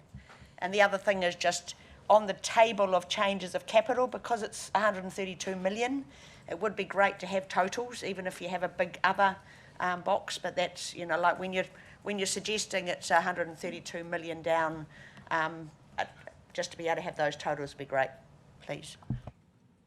Yeah, Councillor Taylor. Craig, are you able to just expand a little bit on the balanced budget, not quite getting there, and why we didn't get there, and what needs to be done? I will introduce, and Catherine will supplement here, but in an ideal world, we're seeking to ensure our various revenue sources match our OPEX commitments. Firstly, our GFA uses a slightly distorted formula for that, as I understand it, which excludes DC's revenue, for example, and that it gets much closer to the target 100% when that's included. But yeah, this is a financial viability test. So in an ideal world, you want them to be symmetrically matched or better. But I'll pass to Catherine to add. It's one of her pet topics. Yes, so Standard & Poor's, when they look at it, they look at just operational revenue to cover operational costs. The financial prudence benchmark, which is what LGFA chose as a simple way to keep the council focusing on, are you collecting enough revenue to cover your expenditure? That benchmark does enable the use of capital subsidies, and but it doesn't allow inclusion of development contribution revenue. So it doesn't allow use of development contribution revenue. And that becomes particularly relevant for waters, which has a really high proportion of growth debt, and so it has high interest costs, and you're not recognising the revenue that's coming in to cover that, which is actually your development contribution revenue. So I guess the summary is that it's acknowledging that council does need to keep front of mind going forward, making sure there's sufficient revenue being collected to cover its expenditure, and that's something that will continue to feature, and it will be discussed in the capital program, what's an affordable capital program. But in terms of satisfying LGFA, our proposal is to just write an explanation outlining where are the areas where we haven't collected in the year sufficient revenue to cover, and there are justified reasons for that. It's not just the growth, it's the water's establishment, saying, well, that should be loan funded, and that loan recognised as part of the water entity, and even things like the risk reserve covering the unbudgeted costs of moa. All those factors move into affecting how the budget has come out. But not to take anything away from Craig's comment, which is that for financial sustainability, it's really important to focus on ensuring revenue is sufficient over time to cover expenditure. Sorry, just a request. Can you let us see what the explanation that goes to LGFA? Yes, we can circulate that. The intention would be that it be signed by the Mayor rather than staff. Thank you. Yeah, I guess just in the resolution would be good.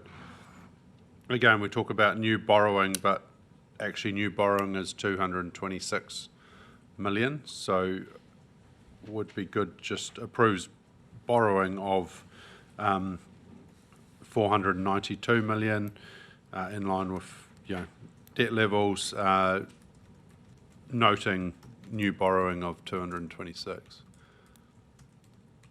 We just want to have clarity. It's quite confusing, and that was just my one comment on the annual plan, what our debt pays for, which is really the capital program, but it doesn't.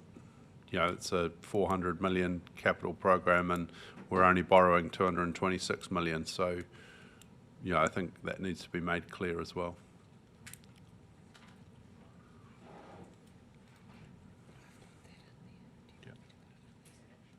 Oh, I think just 226 million. Yeah. Yeah. Is that okay? Yeah. Is there any other questions, Councillor Crowther?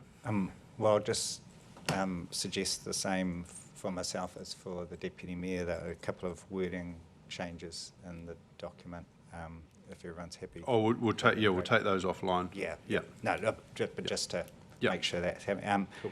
And my other question was just in the waters expenditure. It was something I'd sort of been trying to get my head around, but then we got information this morning in a spreadsheet, thank you, and I'm just trying to understand why the FTEs overall in the organisation have gone down 5%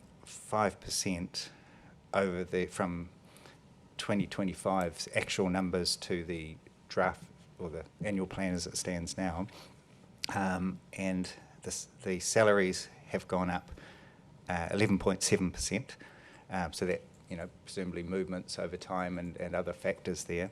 But for waters, the FTEs have been constant, a 0.1% increase technically, but basically they've been level. But the salaries have gone up over that same time by 34%. I'm trying to get my head around what is driving that for waters in particular.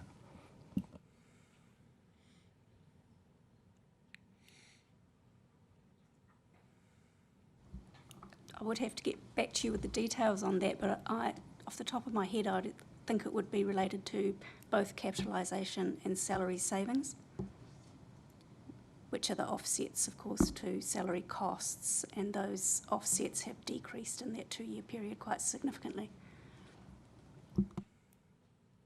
So we're saying, through the chair, that the capitalisation of salaries is much higher in proportion to the rest of council, much higher in waters than the ratio for the rest of council. Is that what it's saying? Not every activity has capitalisation. It is only the big infrastructure areas.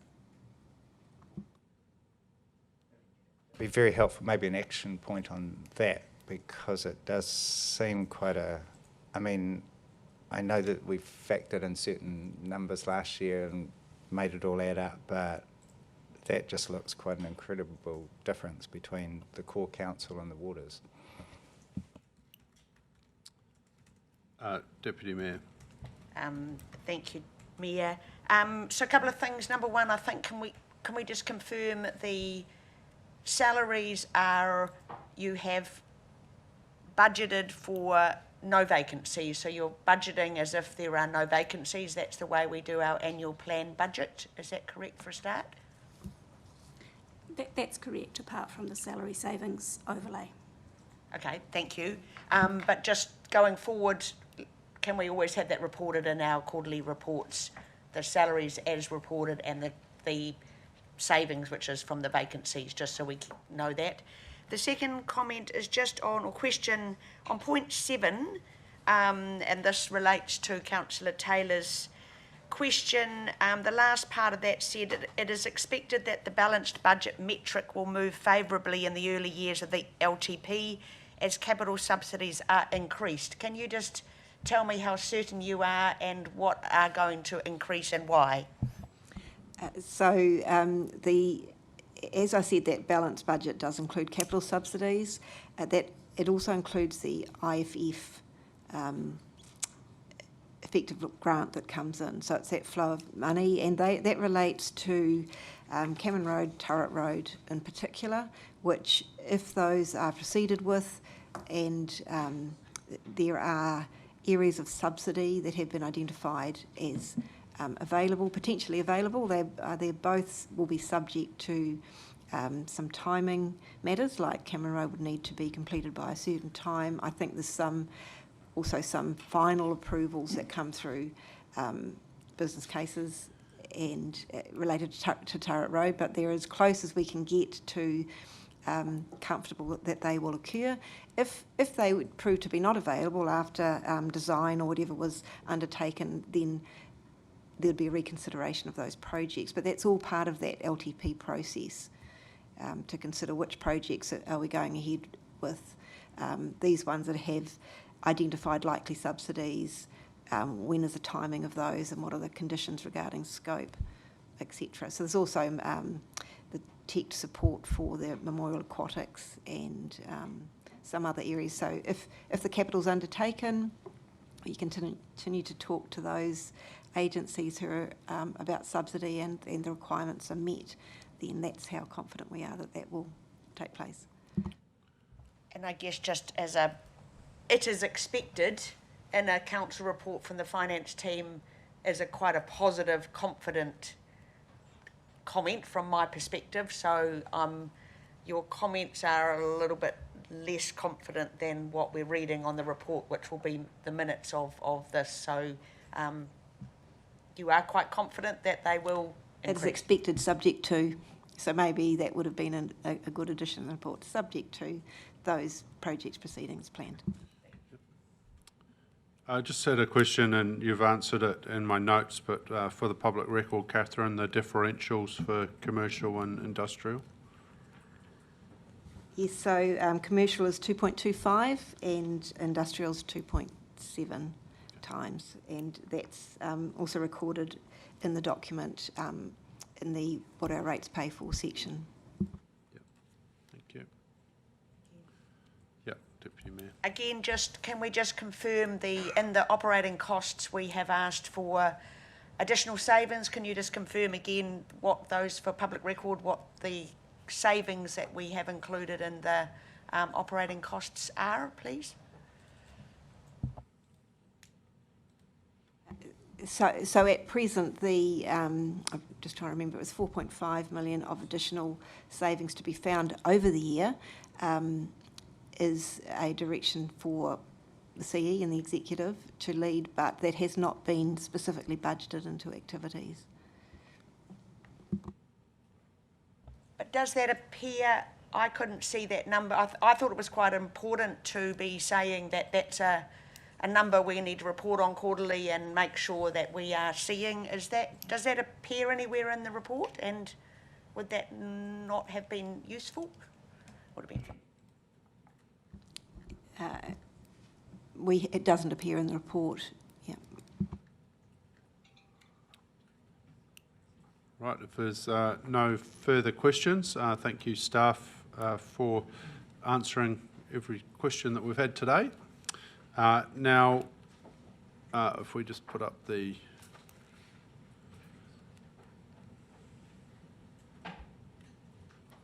so there's just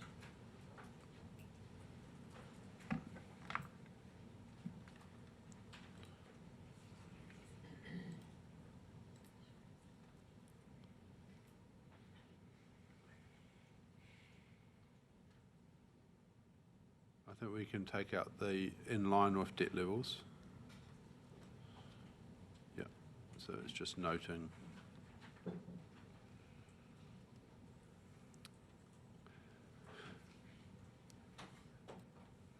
Right, I'm happy to move if we've got a seconder. Yep, Deputy Mayor will second. Just want to thank staff for the work they've done this year to get us here.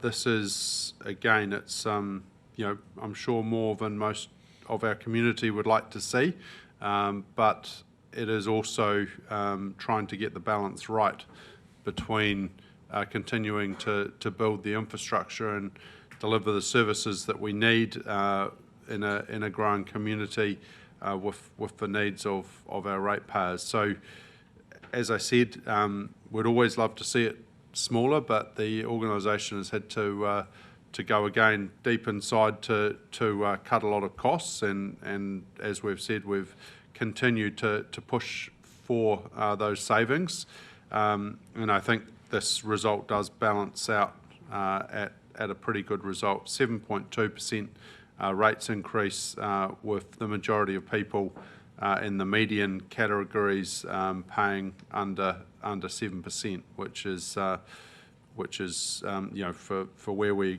come from, where we were expected to be, over 10%. This is a significant saving, and I think that has been reflected in our Standard & Poor's rating yesterday, being acknowledged that some of those savings, the reduction in debt and the reduction in costs are starting to be noticed, and you know, happier with the trajectory that we're on, going from an on watch to a stable A+ rating, which is pleasing that you know, the messaging is starting to get through. So it's not the end of the job. There's still, as we've heard, there's another $4.5 million to find to bring this budget home, and we'd love to deliver again under budget with our costs. That's what we're striving for with that prudent financial management that we hope to see more of as we go forward.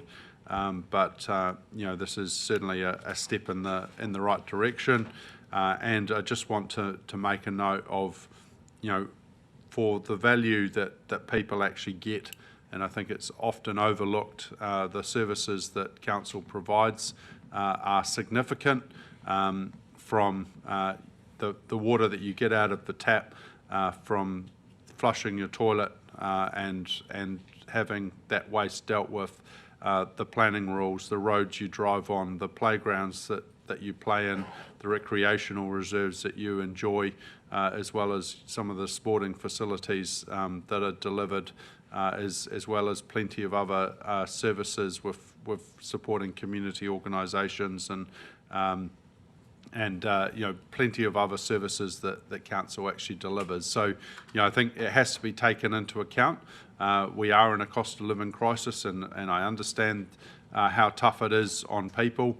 I go back to comparing us to electricity, and most households would pay a similar amount in electricity and rates, and I think you get a lot more for your money for what you pay in rates than you do for just keeping the lights on with your electricity. So I think it has to be taken in context, but that's not to say that we will keep trying to find the savings and make sure we're delivering value for money for our communities. Okay. Anyone else like to speak on this? Yep, Councillor Roseboom and Councillor Crowther. Thank you very much, Chair. No, I'd just like to support your words around thanking the council staff. I'd also like to thank the financial team for all their work on the waters as well. The local waters done well. It's been another heavy lift for the financial team of pulling all that together and working with our neighbouring council, Western Bay Pini District Council, around putting together our waters CCO, and this is an ongoing piece of work for our finance team until the 1st of July 27. So thank you very much for your support, and to the rest of the staff who have taken on board the ambitions of us, your elected members, to achieve savings around the city. It's been much appreciated and valued. It's been very professional in the way you've gone about it, and I thank you very much for your efforts. And yes, we've achieved an annual plan after some considerable amount of debate around this table, and we look forward to carrying on with the long-term plan. Councillor Crowther.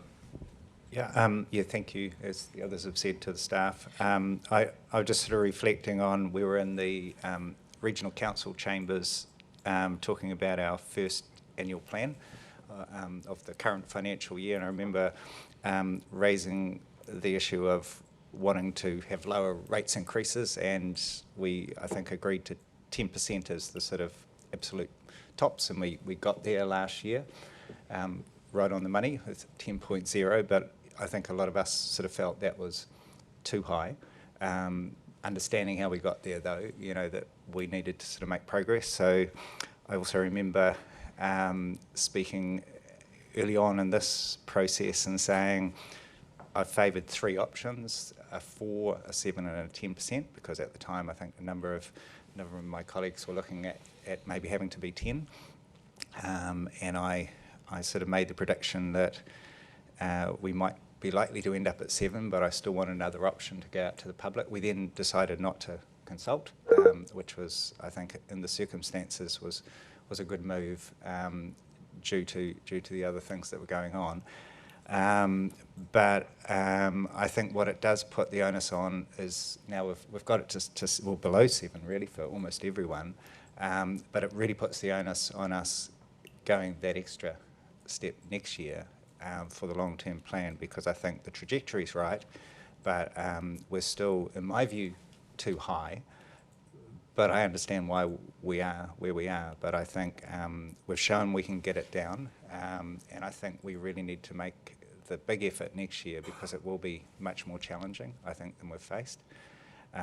But to me, that would be sitting in a more comfortable position for our community, but also if there is the rates cap, depending on the election result. So I think you know, we've done a lot of hard work, and I think we're meshing in a little bit better in terms of staff and elected members to try to work together on this. But I can see through the LTP paper here we've got some good signs ahead.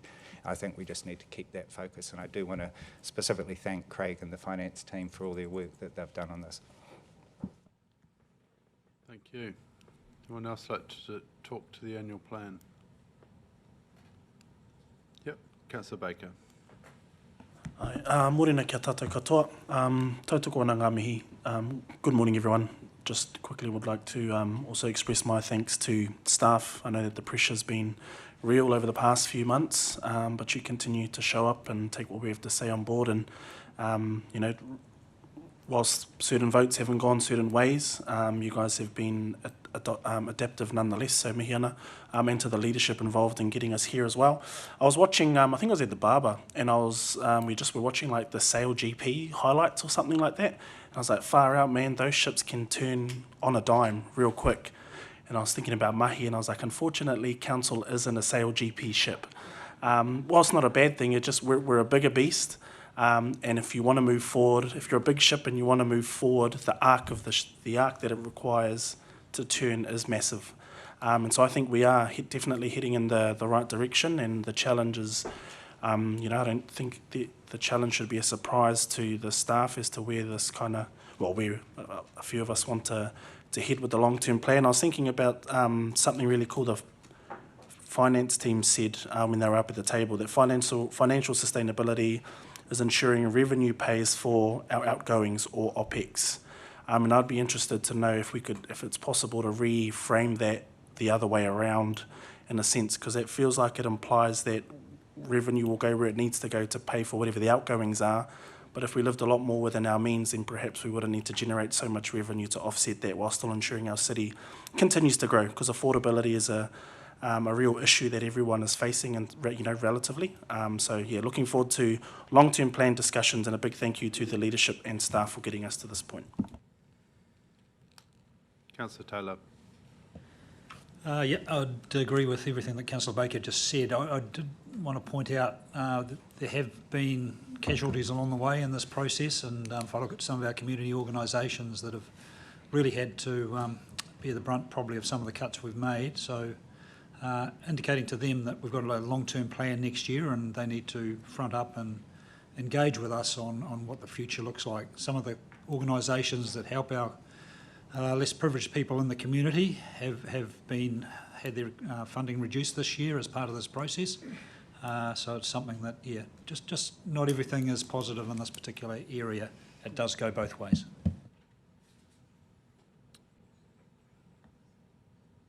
Deputy Mayor. Thank you, Mayor Mahe. I think the comments around the table I support in terms of thank you. I think the finance team we're enjoying getting a lot more information out of the finance team, so thank you for that. Thank you for looking at standardised reporting, which is really important. I think we're probably in the report missing a little bit of the transparency around some of the numbers, particularly when I'm focusing on operating costs and the 601 million that we've got to run this organisation. I think a little bit more transparency would be good. I like Craig's comment that right sizing will continue to occur, and I think we've got a lot of work to do on right sizing when the Waters organisation separates from Tauranga City Council, and we need to be very aware of how we pay for any stranded costs and how we right size any of our shared services in that respect. To Councillor Taylor's comment, we are in the annual plan, we have reduced our grants that we've given out quite significantly. That's part of the savings. I don't always agree with cutting those grants, because I feel our community organisations give us amazing value.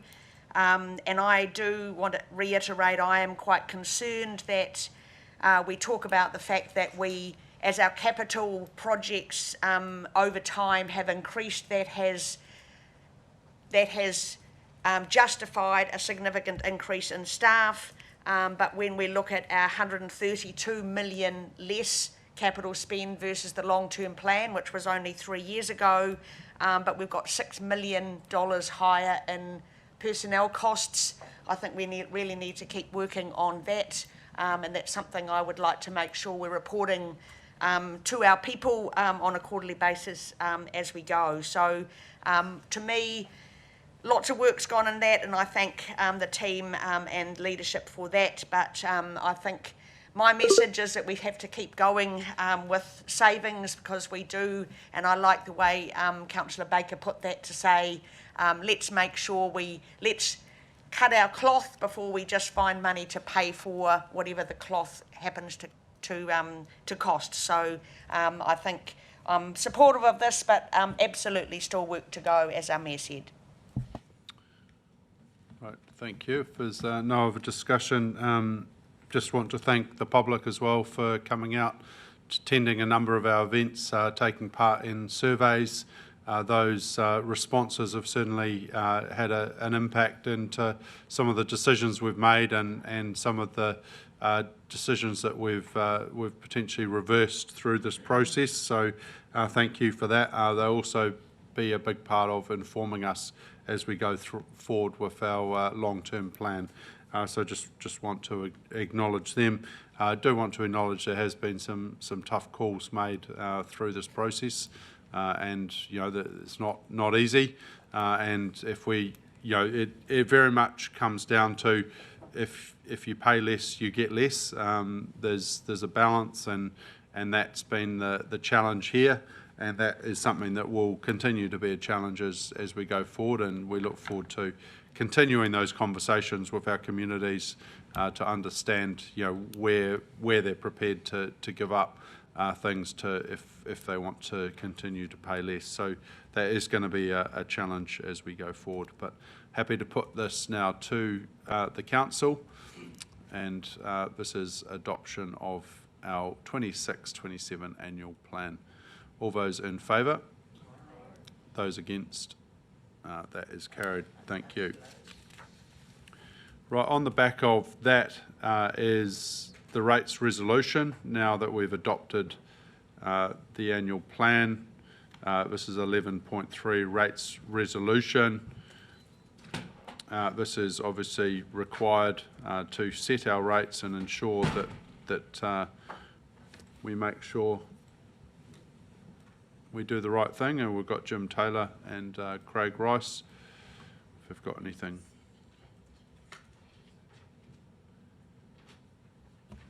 So this is very much a technical report, having just adopted the annual plan. This is the way that the budget is allocated over the whole community.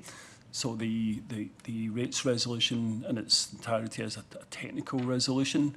The only structural change from last year that you may notice is the change of the urban growth rate to Papamoa East interchange rate. It's the same rate, it's just a name change to reflect that 90% of the funding of that rate is for the Papamoa East interchange. And other than that, it's exactly the same as the previous years. So I'm happy to take any questions that you've got about the paper. Right, I think you've done a good job. I note a note from Councillor Morris that he thanks you for that change and the transparency we give to our community about what they are paying for. Is there any discussion on this? Yes, Councillor Roseboom. Thank you very much, Mayor. This is just more of a commentary on the impact that the commercial rate has had on a certain particular investment sector within our city. Due to changes to the Rental Act and changes on homes complying with Healthy Homes and the cost of doing that and achieving that, a lot of our investors moved out of the rental space and moved into small commercial investment space.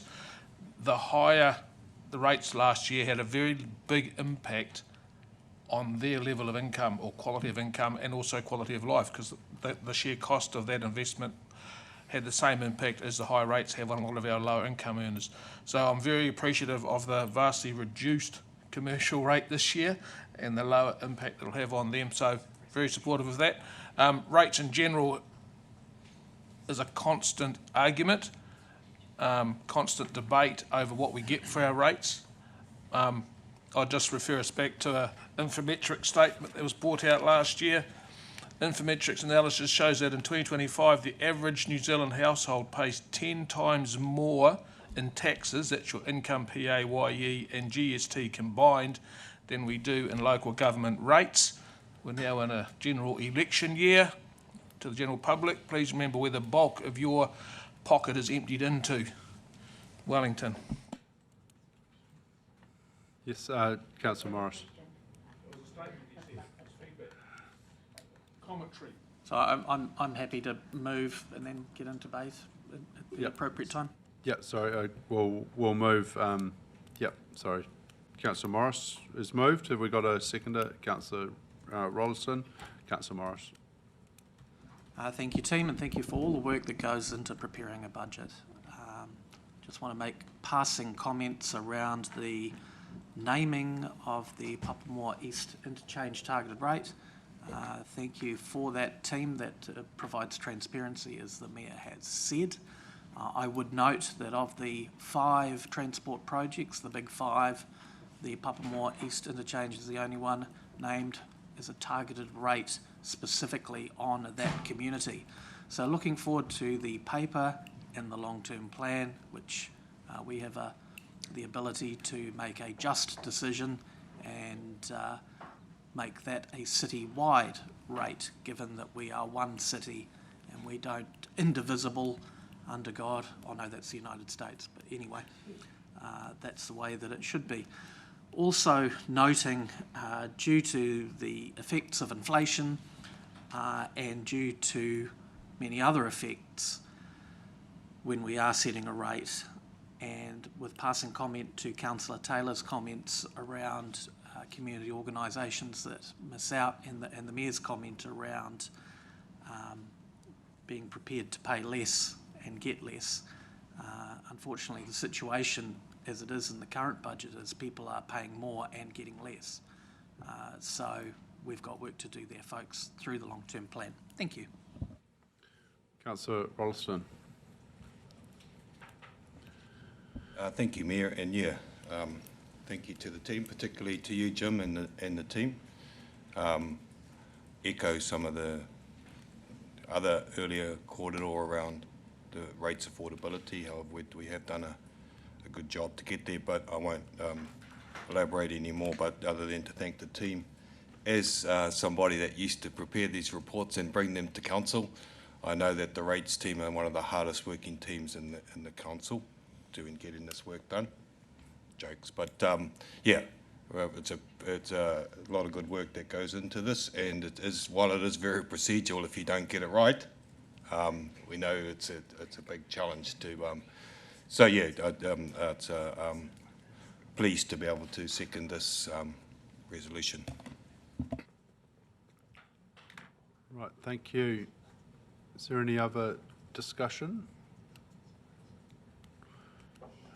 Just want to reiterate Councillor Roseboom's comments, and just it is important that people take it in context, and as we've heard, central government get about 10 times the amount that we do, but because it goes out through your PAYE or in your transactions when you spend it on your card, you are unaware of how much you're actually giving to the government, but we send you a rates bill every year, so you're very aware of how much you pay us. So it is important in context, but that's not to say that we can't do better, and we're very determined to do that. So I'm now happy to put this to the council.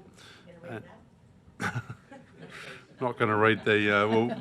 We'll be here till lunchtime. And thank you, Jim. It is a very important part of what we do here in council, getting the revenue in and making sure that these are absolutely accurate. So all those in favour? Those against? That is carried. Thank you. All right, we are going to take a short break now. We'll come back at 11:40.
So we're going to go back to 11.1. I'll just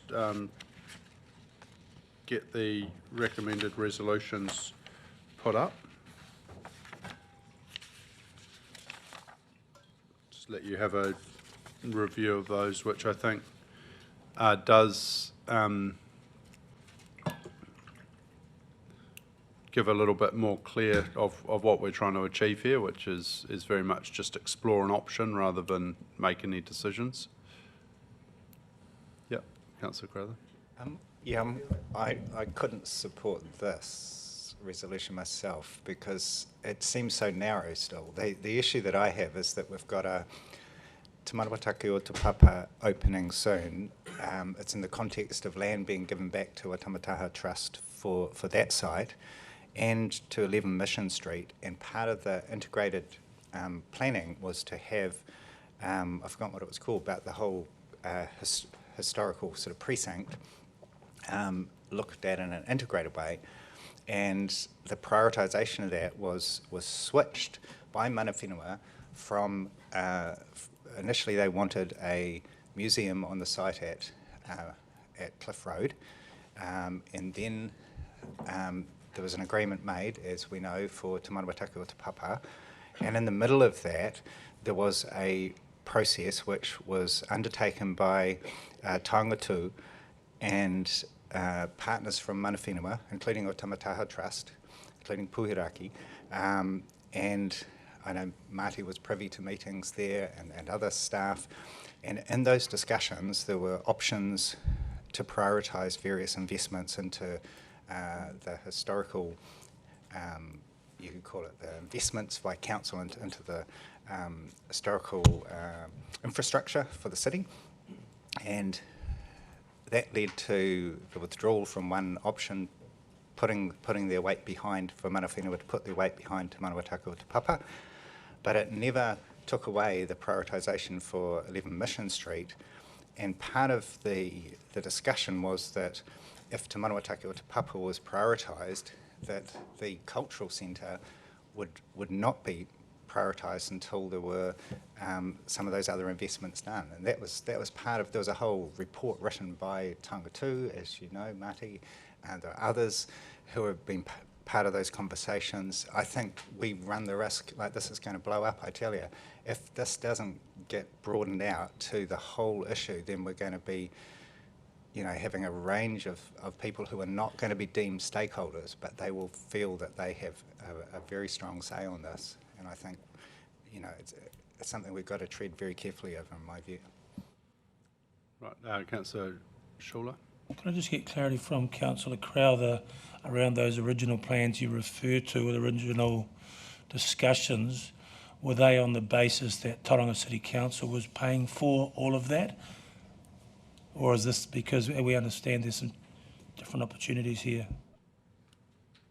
Through the chair, I mean, Marty might be in a better position to answer that, but my understanding from the community perspective, there are a number of people involved with strong interest in this who are part of it, in some cases, you know, very closely involved in discussions where that was never made clear. And so I remember asking, part of that wider discussion was also for the Pukehinahina development, and I remember asking in the Te Manawataki o Te Papa discussion back in the Regional Council building, remember that meeting, and I asked Buddy Makairi that very question, and his comment was that it's unlikely for any of these developments, including the Pukehinahina development and the Cliff Road proposed development, which I raised at that meeting, to be able to proceed without OPEX funding. I notice in the report it talks about no extra funding required, but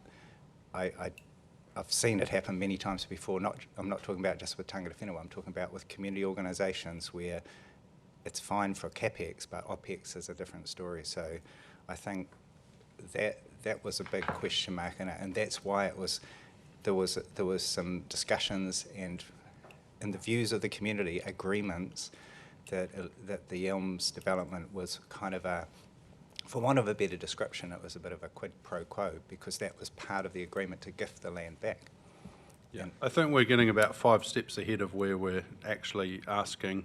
On the view that we asked this morning, personally, I think this is a reasonable step, that we actually understand what we're talking about. At the moment, we were asking to write business cases and feasibilities and all sorts.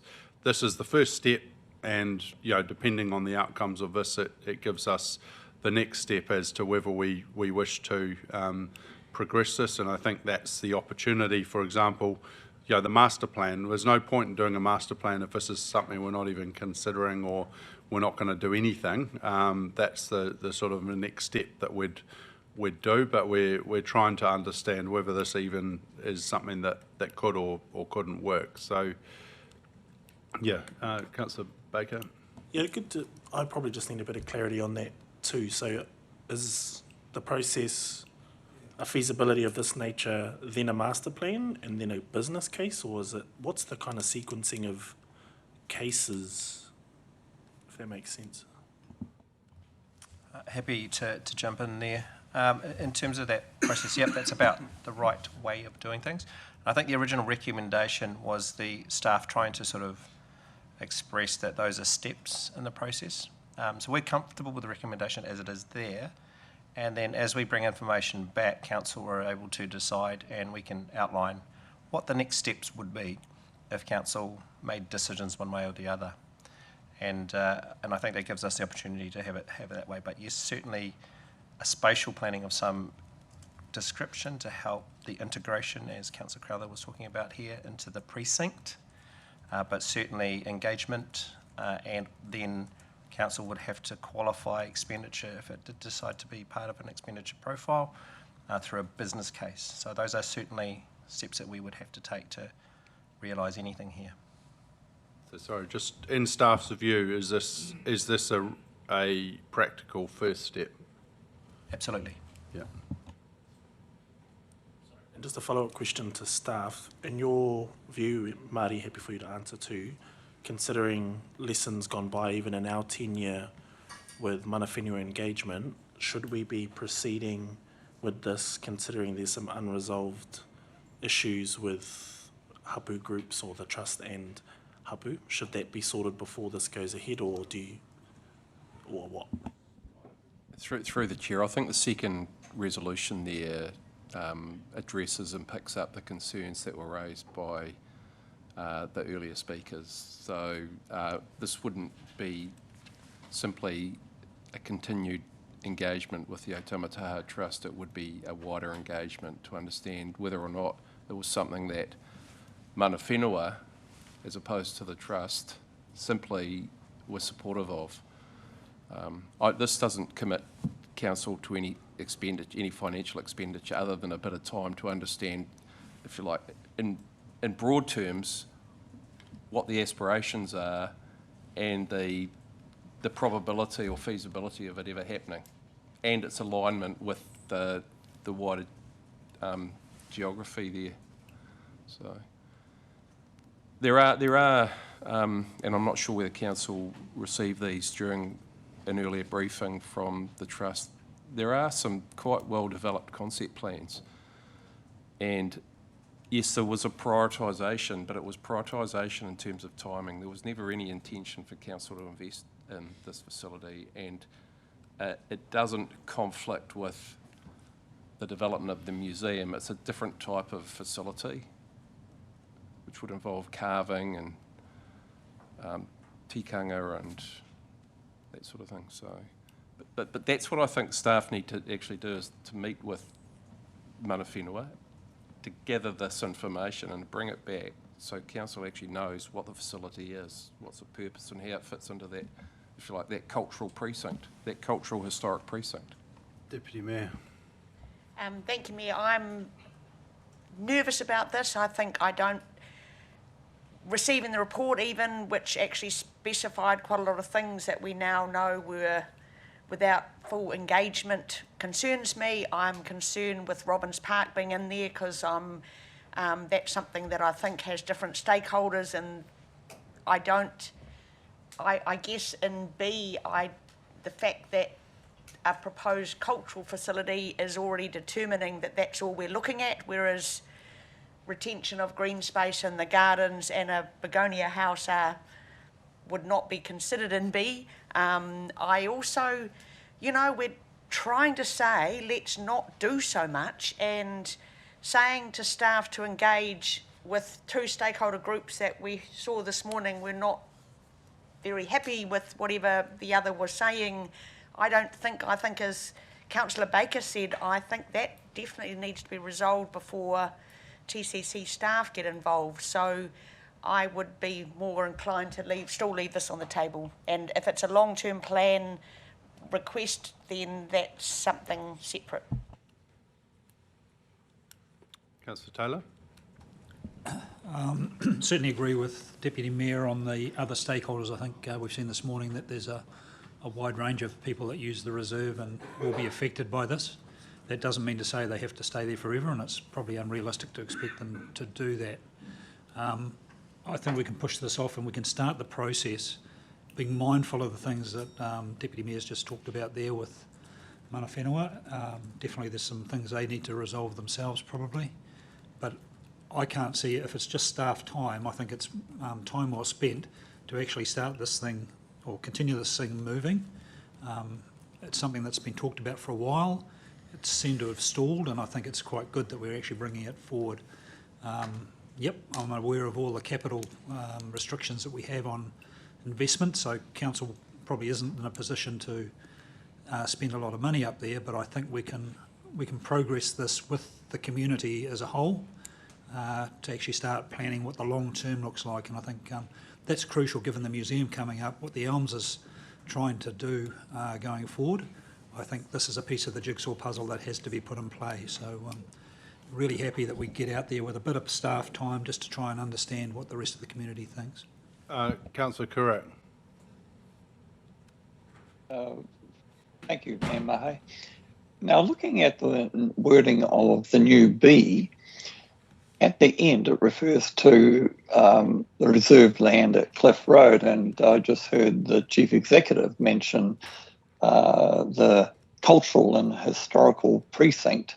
So potentially could we change that to read, rather than the land at Cliff Road, and refer to the cultural and historical precinct?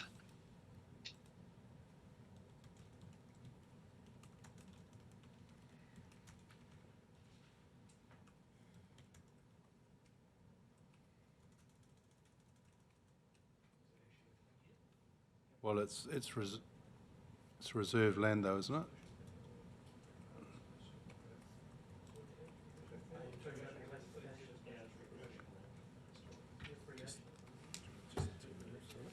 it? There is also that site at number 11 Mission, which would be captured by the term that this Chief Executive used, the cultural and historical precinct.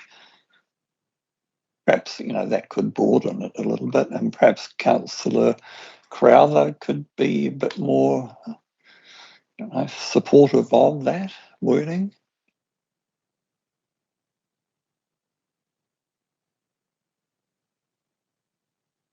Yep. Yeah, Councillor. Yeah, through the chair, yes, that's what I was thinking. It would be far more appropriate that, and I would be even more comfortable if there was some reference to wider community engagement, as Councillor Taylor suggested, or community consultation, as our acting GM for whatever I forgot what it's called, for infrastructure has suggested.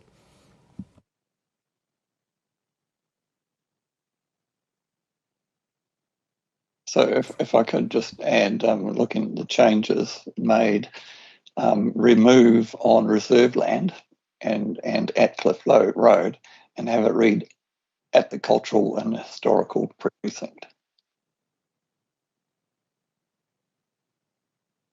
And also remove Cliff Road. Okay.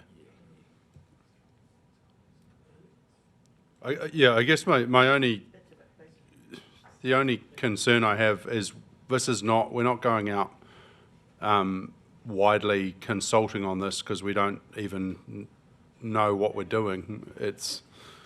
I feel like this is a stage one to say this is a possibility, and then we can go and talk to the community. But it would be I guess to sort of quote you, Mr. Mayor, what's the problem we're trying to solve? I would have thought the problem we're trying to solve is that we have Te Manawa-Take o Te Papa opening soon. We have a cultural and historical precinct as part of our City Centre Action Investment Plan, that there has been a lack of community consultation on that.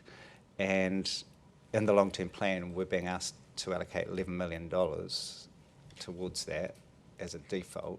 I presume the problem would be, do we want to do that or do we not want to do that? And so what information do we need in order to make that decision? So this is like a little subset of it, in my view, that meaning the original motion was a subset of the wider issue, which is, do we want to allocate any money for anything? If so, why? You know, we've got nothing to base those decisions on. So to me, that's the answer to the why is, and I don't know how to frame it up, but I just know it has to be broader than just responding to one group of stakeholders when we've got other groups of stakeholders also wanting to do things in that space. Well, I think the problem we're trying to solve is we've had a request, and we're considering that. So if we don't want to consider it at all, that's fine. We can make that clear right now that it's not being considered. But if we want to consider this further, then we need to get more information. Is really, I guess, where I'm at. So I'm happy for the council to decide whether this is something that is worth investing anything in, or we just shut the whole thing down and say, we're not. Thank you for your request. We're not going any further with it. That's really your two options. I guess I would see a third option, which is to respond to the earlier request by the Elms, which came to us during our term on council, for funding for that development, which is on land owned by Otamataha Trust, the same trust is proposing this. And then secondly, to address the view from Otamataha Trust that, I would say a portion of that land might be a better way of wording it, could be used for a cultural facility. I think that would help to ease concerns amongst the wider community, because I haven't seen where it needs all of that land, but I stand corrected if that's the case. And then the third thing is, are there any other proposals that we don't know about? Because we're only going on the two things that have come to us so far, and I know there's a whole piece of work that was undertaken in 2020 by Taonga 2, and there were other pieces of work undertaken looking at that historic, what's it called, cultural and historical precinct. So to me, that would be the third way. Right. I'm not saying we have to do that. I think we're going way outside of what we're being asked to consider today. So we'll progress this. Have we got a mover and seconder for the proposal of as this? So that's Councillor Taylor, Councillor Morris. Like any discussion on this?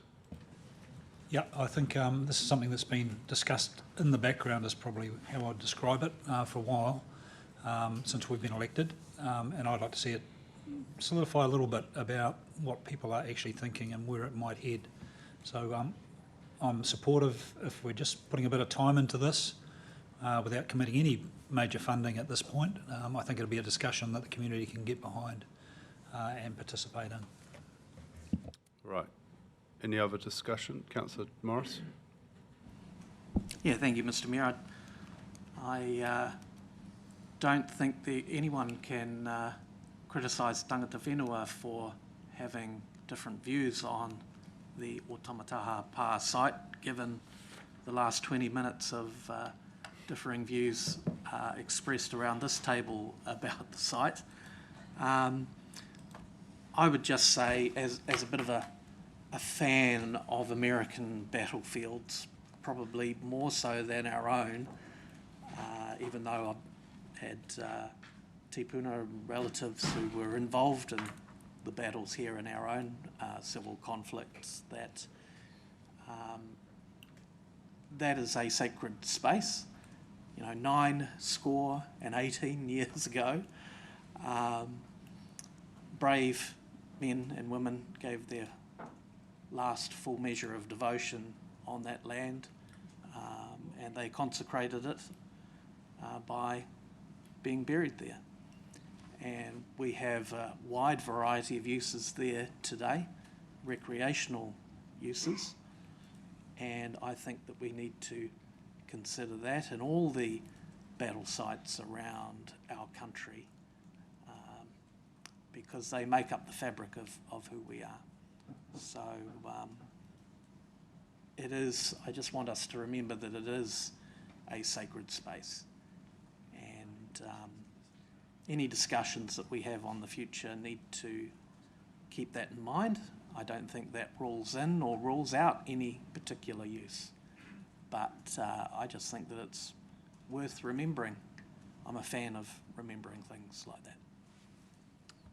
All right, thank you. Any other discussion on this? Yep, Deputy Mayor.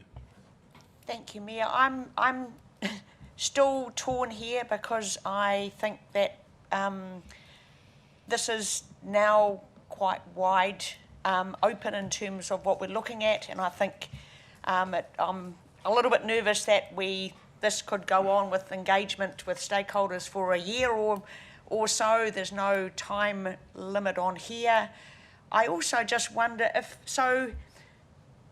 a group comes to TCC with a suggestion, is that going to be normal process that our staff therefore put together a report to us and then we say, yes, we'll allow staff time on that? So this is, to me, a little bit of a, for example, the Elms, why didn't that become this paper to council to ask for the next actions? And I think it's, to me, I'm just not quite sure why this isn't something that just says, okay, this will be a consideration in the long-term plan, but I'm not sure whether the staff time allocated to this, is that normal for any project that is talked about with TCC staff, or is this just a one-off? No, I think this is normal process. We had a presentation earlier today around a solar system walk, and obviously, this is the opportunity that any group can present to council if they have an idea. We're also talking about a sculpture walk. It's really up to the will of the members whether that's something that we do or don't want to consider. And this is the reason that this paper has come to us today, and obviously we've now got a decision to make, I think, on whether we progress this or not. Councillor Kurak. Thank you. In response to the Deputy Mayor, we must remember that the long-term plan is a budgeting plan, and in terms of consideration during that process, we would need an indication of a scope of budget. So, yeah, some work needs to be done if we wish to head in that direction.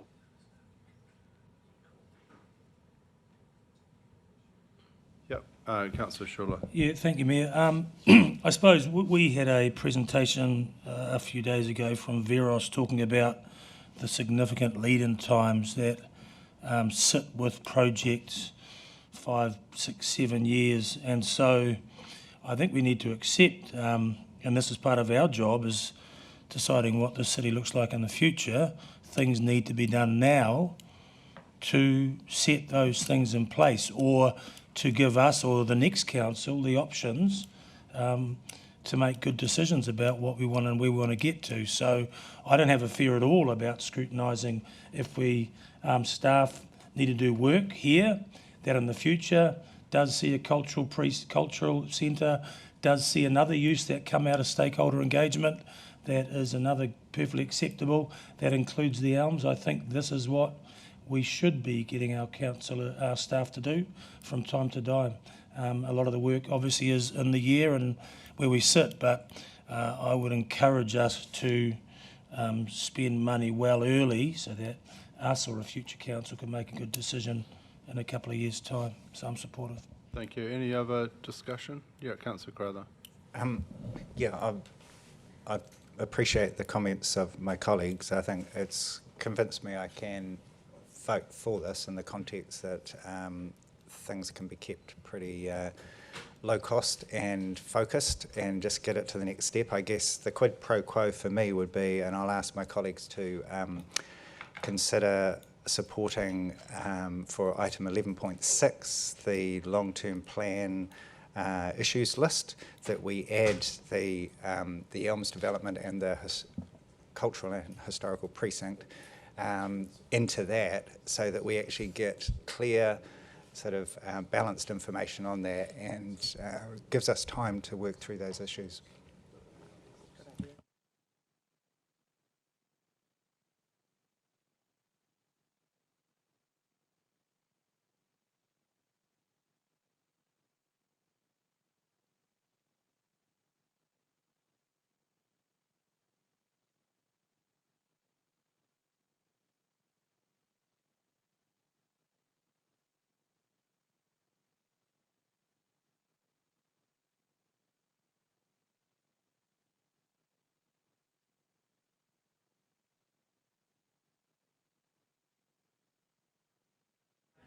Yeah.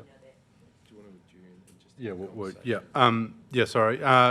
We'll just put this, is there any further discussion?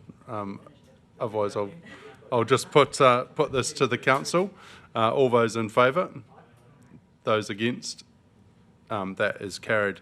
We're just going to adjourn just briefly, and if we just, maybe we could just meet out. Yeah.